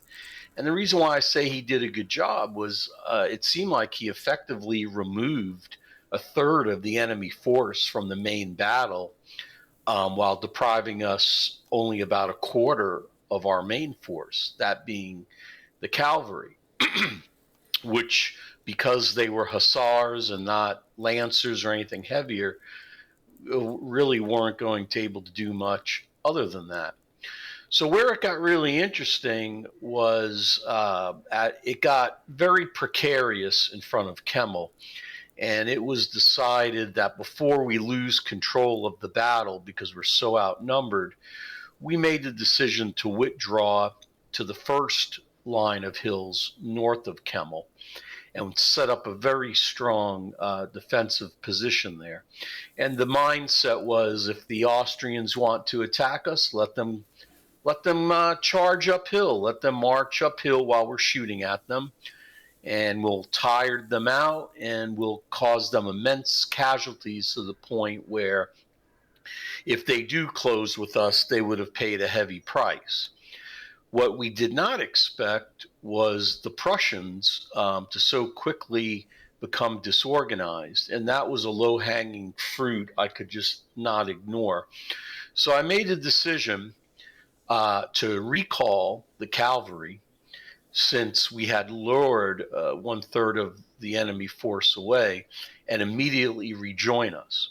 Once General Bertrand rejoined us, we had half of his cavalry stay on our left flank and basically try to hypnotize the Austrians there, distract them into not attacking, and once again just focus on his cavalry. The other half of his cavalry backed up an assault by our infantry on the right flank, and their orders were to destroy the floundering Prussians. And I gave the commanders discretion to use and deploy their forces as they wished. However, due to a fear of the Austrians threatening the left flank of this attack on the right, I had the center infantry ordered to go forward and protect this left flank of our infantry force on our right, making the main attack. I don't know whether those center battalions, how well of a job they did protecting it, but it seems like they did a pretty good job. Now, as far as the assault was concerned, once we heard that the Prussian gunners had abandoned their guns, that was the green light for the all-out assault, in which not only did our infantry go in of the 1st Brigade, but we had half the cavalry go in with them. And I even grabbed our one of our 2 artillery batteries. The artillerymen ended up being unemployed. They lost their guns closer to Kemmel. So I grabbed them in an attempt to have them grab the abandoned Prussian guns and turn them on the enemy. Sadly, our greatest fear did not turn out. And I know that sounds weird, but our greatest fear was the Austrian lancers that General Bertrand had distracted to the north. We thought they were still to the northeast. And we had a contingency plan that if this attack on the Prussians did not succeed, we would immediately form a rear guard with these 3 squadrons here of cavalry that were on the left and withdraw towards Ellerhof and eventually due west. I was at the decision point right near at the end of the battle. I could not see anything, but I was so confident that our attack on the right here was successful that I was afraid to give any orders for a rear guard or even a semi-withdrawal of the artillery towards Erlerhof. I had actually began to order the 2nd Brigade conscripts and the artillery back towards Ellerhof, but I was so confident that we would crush the Prussians and destroy them that I did not give that order. I was also very confident we could hold and pin the Austrians here on the left flank. Thus, instead of forming a rear guard and withdrawing, once the Prussians were destroyed, our attention was now going to be solely on the Austrians. Unfortunately, this attempt at a central position and destroying one part of the army first and then destroying the other part, because you cannot destroy them both at the same time, just when it looked like it was about to succeed, I saw the enemy, the Austrians, slowly advancing up the hill with bayonets fixed. What I didn't realize at the time was the absence of musket fire, and it never dawned on me to give a direct order to these infantry brigades that were nearby, stop standing there and fire into them. I don't know why they stopped firing. I suppose I should have taken direct command there and either launched I actually briefly considered a bayonet charge as well. I can clarify that I meant that the Austrians were the ones without firing a shot. Your troops did keep on firing. Okay, so lo and behold, I made a decision not to launch a counter bayonet charge, which I probably should have. And instead, I had confidence that we could hold here while the attack on the Prussians followed through. As I said, go for the throat. Once the Prussians are destroyed, just keep going until you invest Kemmel and we win. But sadly, what I did not anticipate was how weak our left flank had gotten and their inability to withstand the Austrian attack on that flank.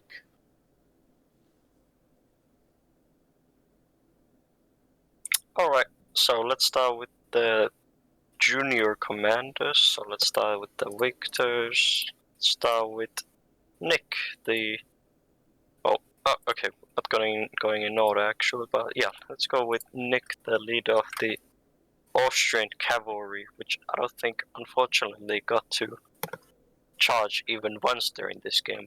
Yeah, Never mind on the game. I don't know who was the French cavalry commanders, but I spent my time screening him and chasing him. And actually, the Austrian infantry was not after the French cavalry. It happens that at the beginning, there was a part of the Austrian infantry next to me. So maybe the French thought that the infantry was after their cavalry, but it's not the case. It's only me who was chasing the enemy cavalry. And yeah, I spent most of my time after them, and at the end I moved to the south because the Prussians were under high pressure. And yeah, I could never, I made a flanking move at the very end of the battle, but it stopped before I could complete it. So yeah, it was a very interesting battle, but yeah, too bad I didn't do much this time. Yeah, you certainly have a big game back though. Ninja, your mic. I'm gonna. Okay, no. Yeah, no, it's stopped. So let's go on to the next Austrian commander. It is Erwin Stroheim, also known as Merlin. Hello. During this battle, our initial briefing told us that the French forces had less troops than us, so I was somewhat surprised that they were very aggressive throughout this battle, I thought, coming straight for Kemmel and attacking us. I think they did really well on this attack on the left against the Prussians. Once that happened and the Prussians were retreating, I was starting to sweat there, thinking we'd lose the battle. I mostly just held the town of Kemmel, and then once the French retreated, I pushed up and took their positions. Had these cannons set up on the hill to begin firing, while the retreating Prussians guarded my left flank here next to the town. I think the battle went pretty well overall. I really enjoyed it this time. There's a lot of action on both sides.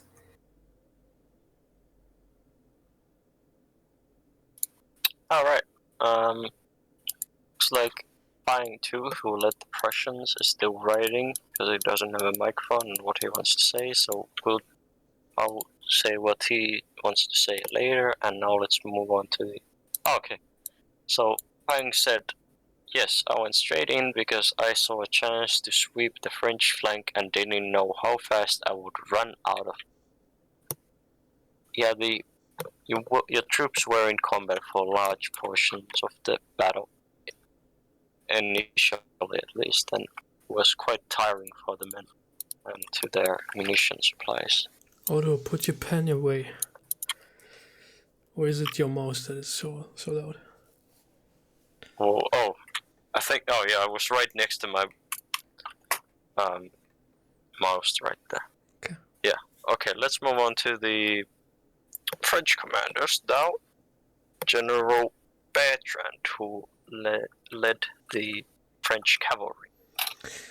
Yeah, I found myself in a position that the terrain overall was not really suited for cavalry maneuvers, so that's why I made this weird move through the woods there and tried to get into the open between Linschied and Kemmel to sort of get into a flanking position, which Nick negated to me, so I turned back then to serve as a reserve. It appears that the attack on the Prussians worked well. I would have assumed that because I was stopped dead here because of the woods, I tried to get in here and attack the shaken Austrian battalions. I assumed that given that they were already reduced and and disordered and stuck in a firefight over a long period of time, that they would be surprised to find 3 waves of 100 shiny riders once after another. To be a bit of a surprise, it appears that they didn't even blink and just threw us back, so that didn't play out.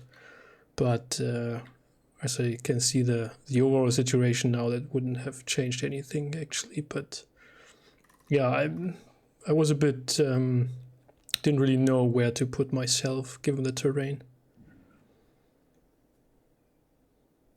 All right, let's move on to the next range command, General Sonthonax. Yeah, so thanks to the umpires for a fun game. Couldn't see much at first, especially on our right flank with the Prussians coming around, so Vindictus and I kind of decided to pull back. I was glad we were able to pull off that small counterattack. We figured if we just sat on that hill, we were going to get surrounded anyway, so it was kind of our last gamble to try and snatch victory away. I think, if I did it again, I overestimated or underestimated how far I would move on the first turn. So I kind of got right up in the Kimmel when I wasn't entirely expecting to, but overall it was really fun. I see that Nick would have absolutely destroyed me with his cavalry if we had gone another turn. So well played to him. All right. Well, I think that was everyone, so it's a free forum now. Thanks for everyone for playing. This battle was quote-unquote censored by my March on the Rhine campaign, which looks like everyone here except for Supiak are actually a part of already, so no need to really plug that. But hopefully we can start the... Well, not hopefully, we're gonna start the first term on Monday, so gonna look forward to that. This would have been quite a bloody battle for the campaign, since the French lost their light foot artillery battery to the Austrians in the older position, and the Prussians lost their 12-pounder battery to the French. But I'm not sure if the French did any damage to it, so maybe they can be still recovered. So that just the crew ran away. So I'm not sure how bad the situation is there. I wonder if this was like part of the campaign battle, we would have maybe played this even out for longer. So we would try to see if the French can basically retreat out of the battle without having all of their forces destroyed. They still do have like half of their cavalry pretty okay. They've only charged the Austrians once, which was a really short charge, while their commander wasn't present. Although I feel the baggage train situation is looking quite dire here, though. So I wonder how this would have went for the campaign. What kind of repercussions would there be? I guess if it would have been a campaign game, we would have pulled out much earlier. Yeah, definitely. And I wonder... Yeah, we were already considering that anyway, Yeah. a couple of turns ago. I wonder, given the terrain, if it might have been a better way to split off the French cavalry brigade, actually, and like assign, I don't know, 2 to 4 squadrons to the infantry brigades as a supporting element for combat arms tactics, and keep then 2 or 4 as central reserve under the division commander. Probably a better choice next time. Yeah. Well, I'm gonna be watching Young's stream after this to see what the French commanders were nice that they were all in one tight place for most of the time. So troops were together, and so were the commanders most of them. Yeah, after the last game I was in, even though I won as commander, most of the game I could not see, and communications were really bad. So I felt, well, if we did that well under those negative aspects, then if we can keep the communication lines, thorough, and by maybe being a little bit more compact, we'll do even better. I think it definitely helped this time, although once again I found myself at the end of the battle not being able to see anything. But yeah, it's amazing how the Lancers, the Austrian Lancers, on the coalition left flank, we actually thought they were on the right flank of the Austrians and were afraid of them coming behind us. So I think it was a great surprise to all of us to see them on the coalition left flank. Yeah, I think Nick did. He was initially on the other side, but he towards the end did a bit of a loop to the other side.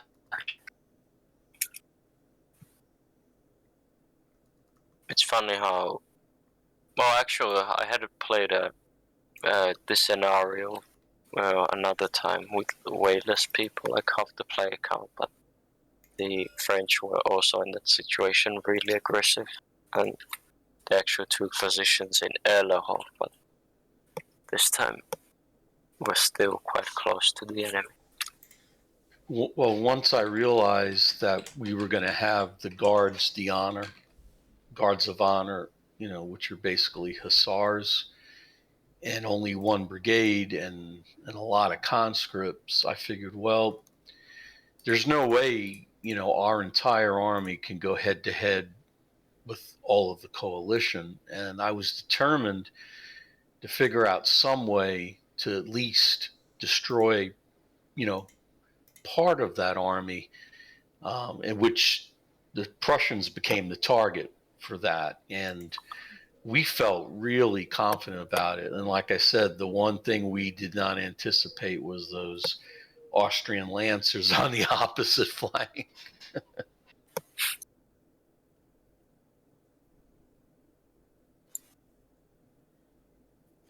I also find it interesting how the Austrian cavalry commander said that he got the feeling that the French thought he had infantry with them, and he was exactly right. While we were sitting there thinking, we're luring both his cavalry and infantry away, in retrospect, it turns out just to be his cavalry. That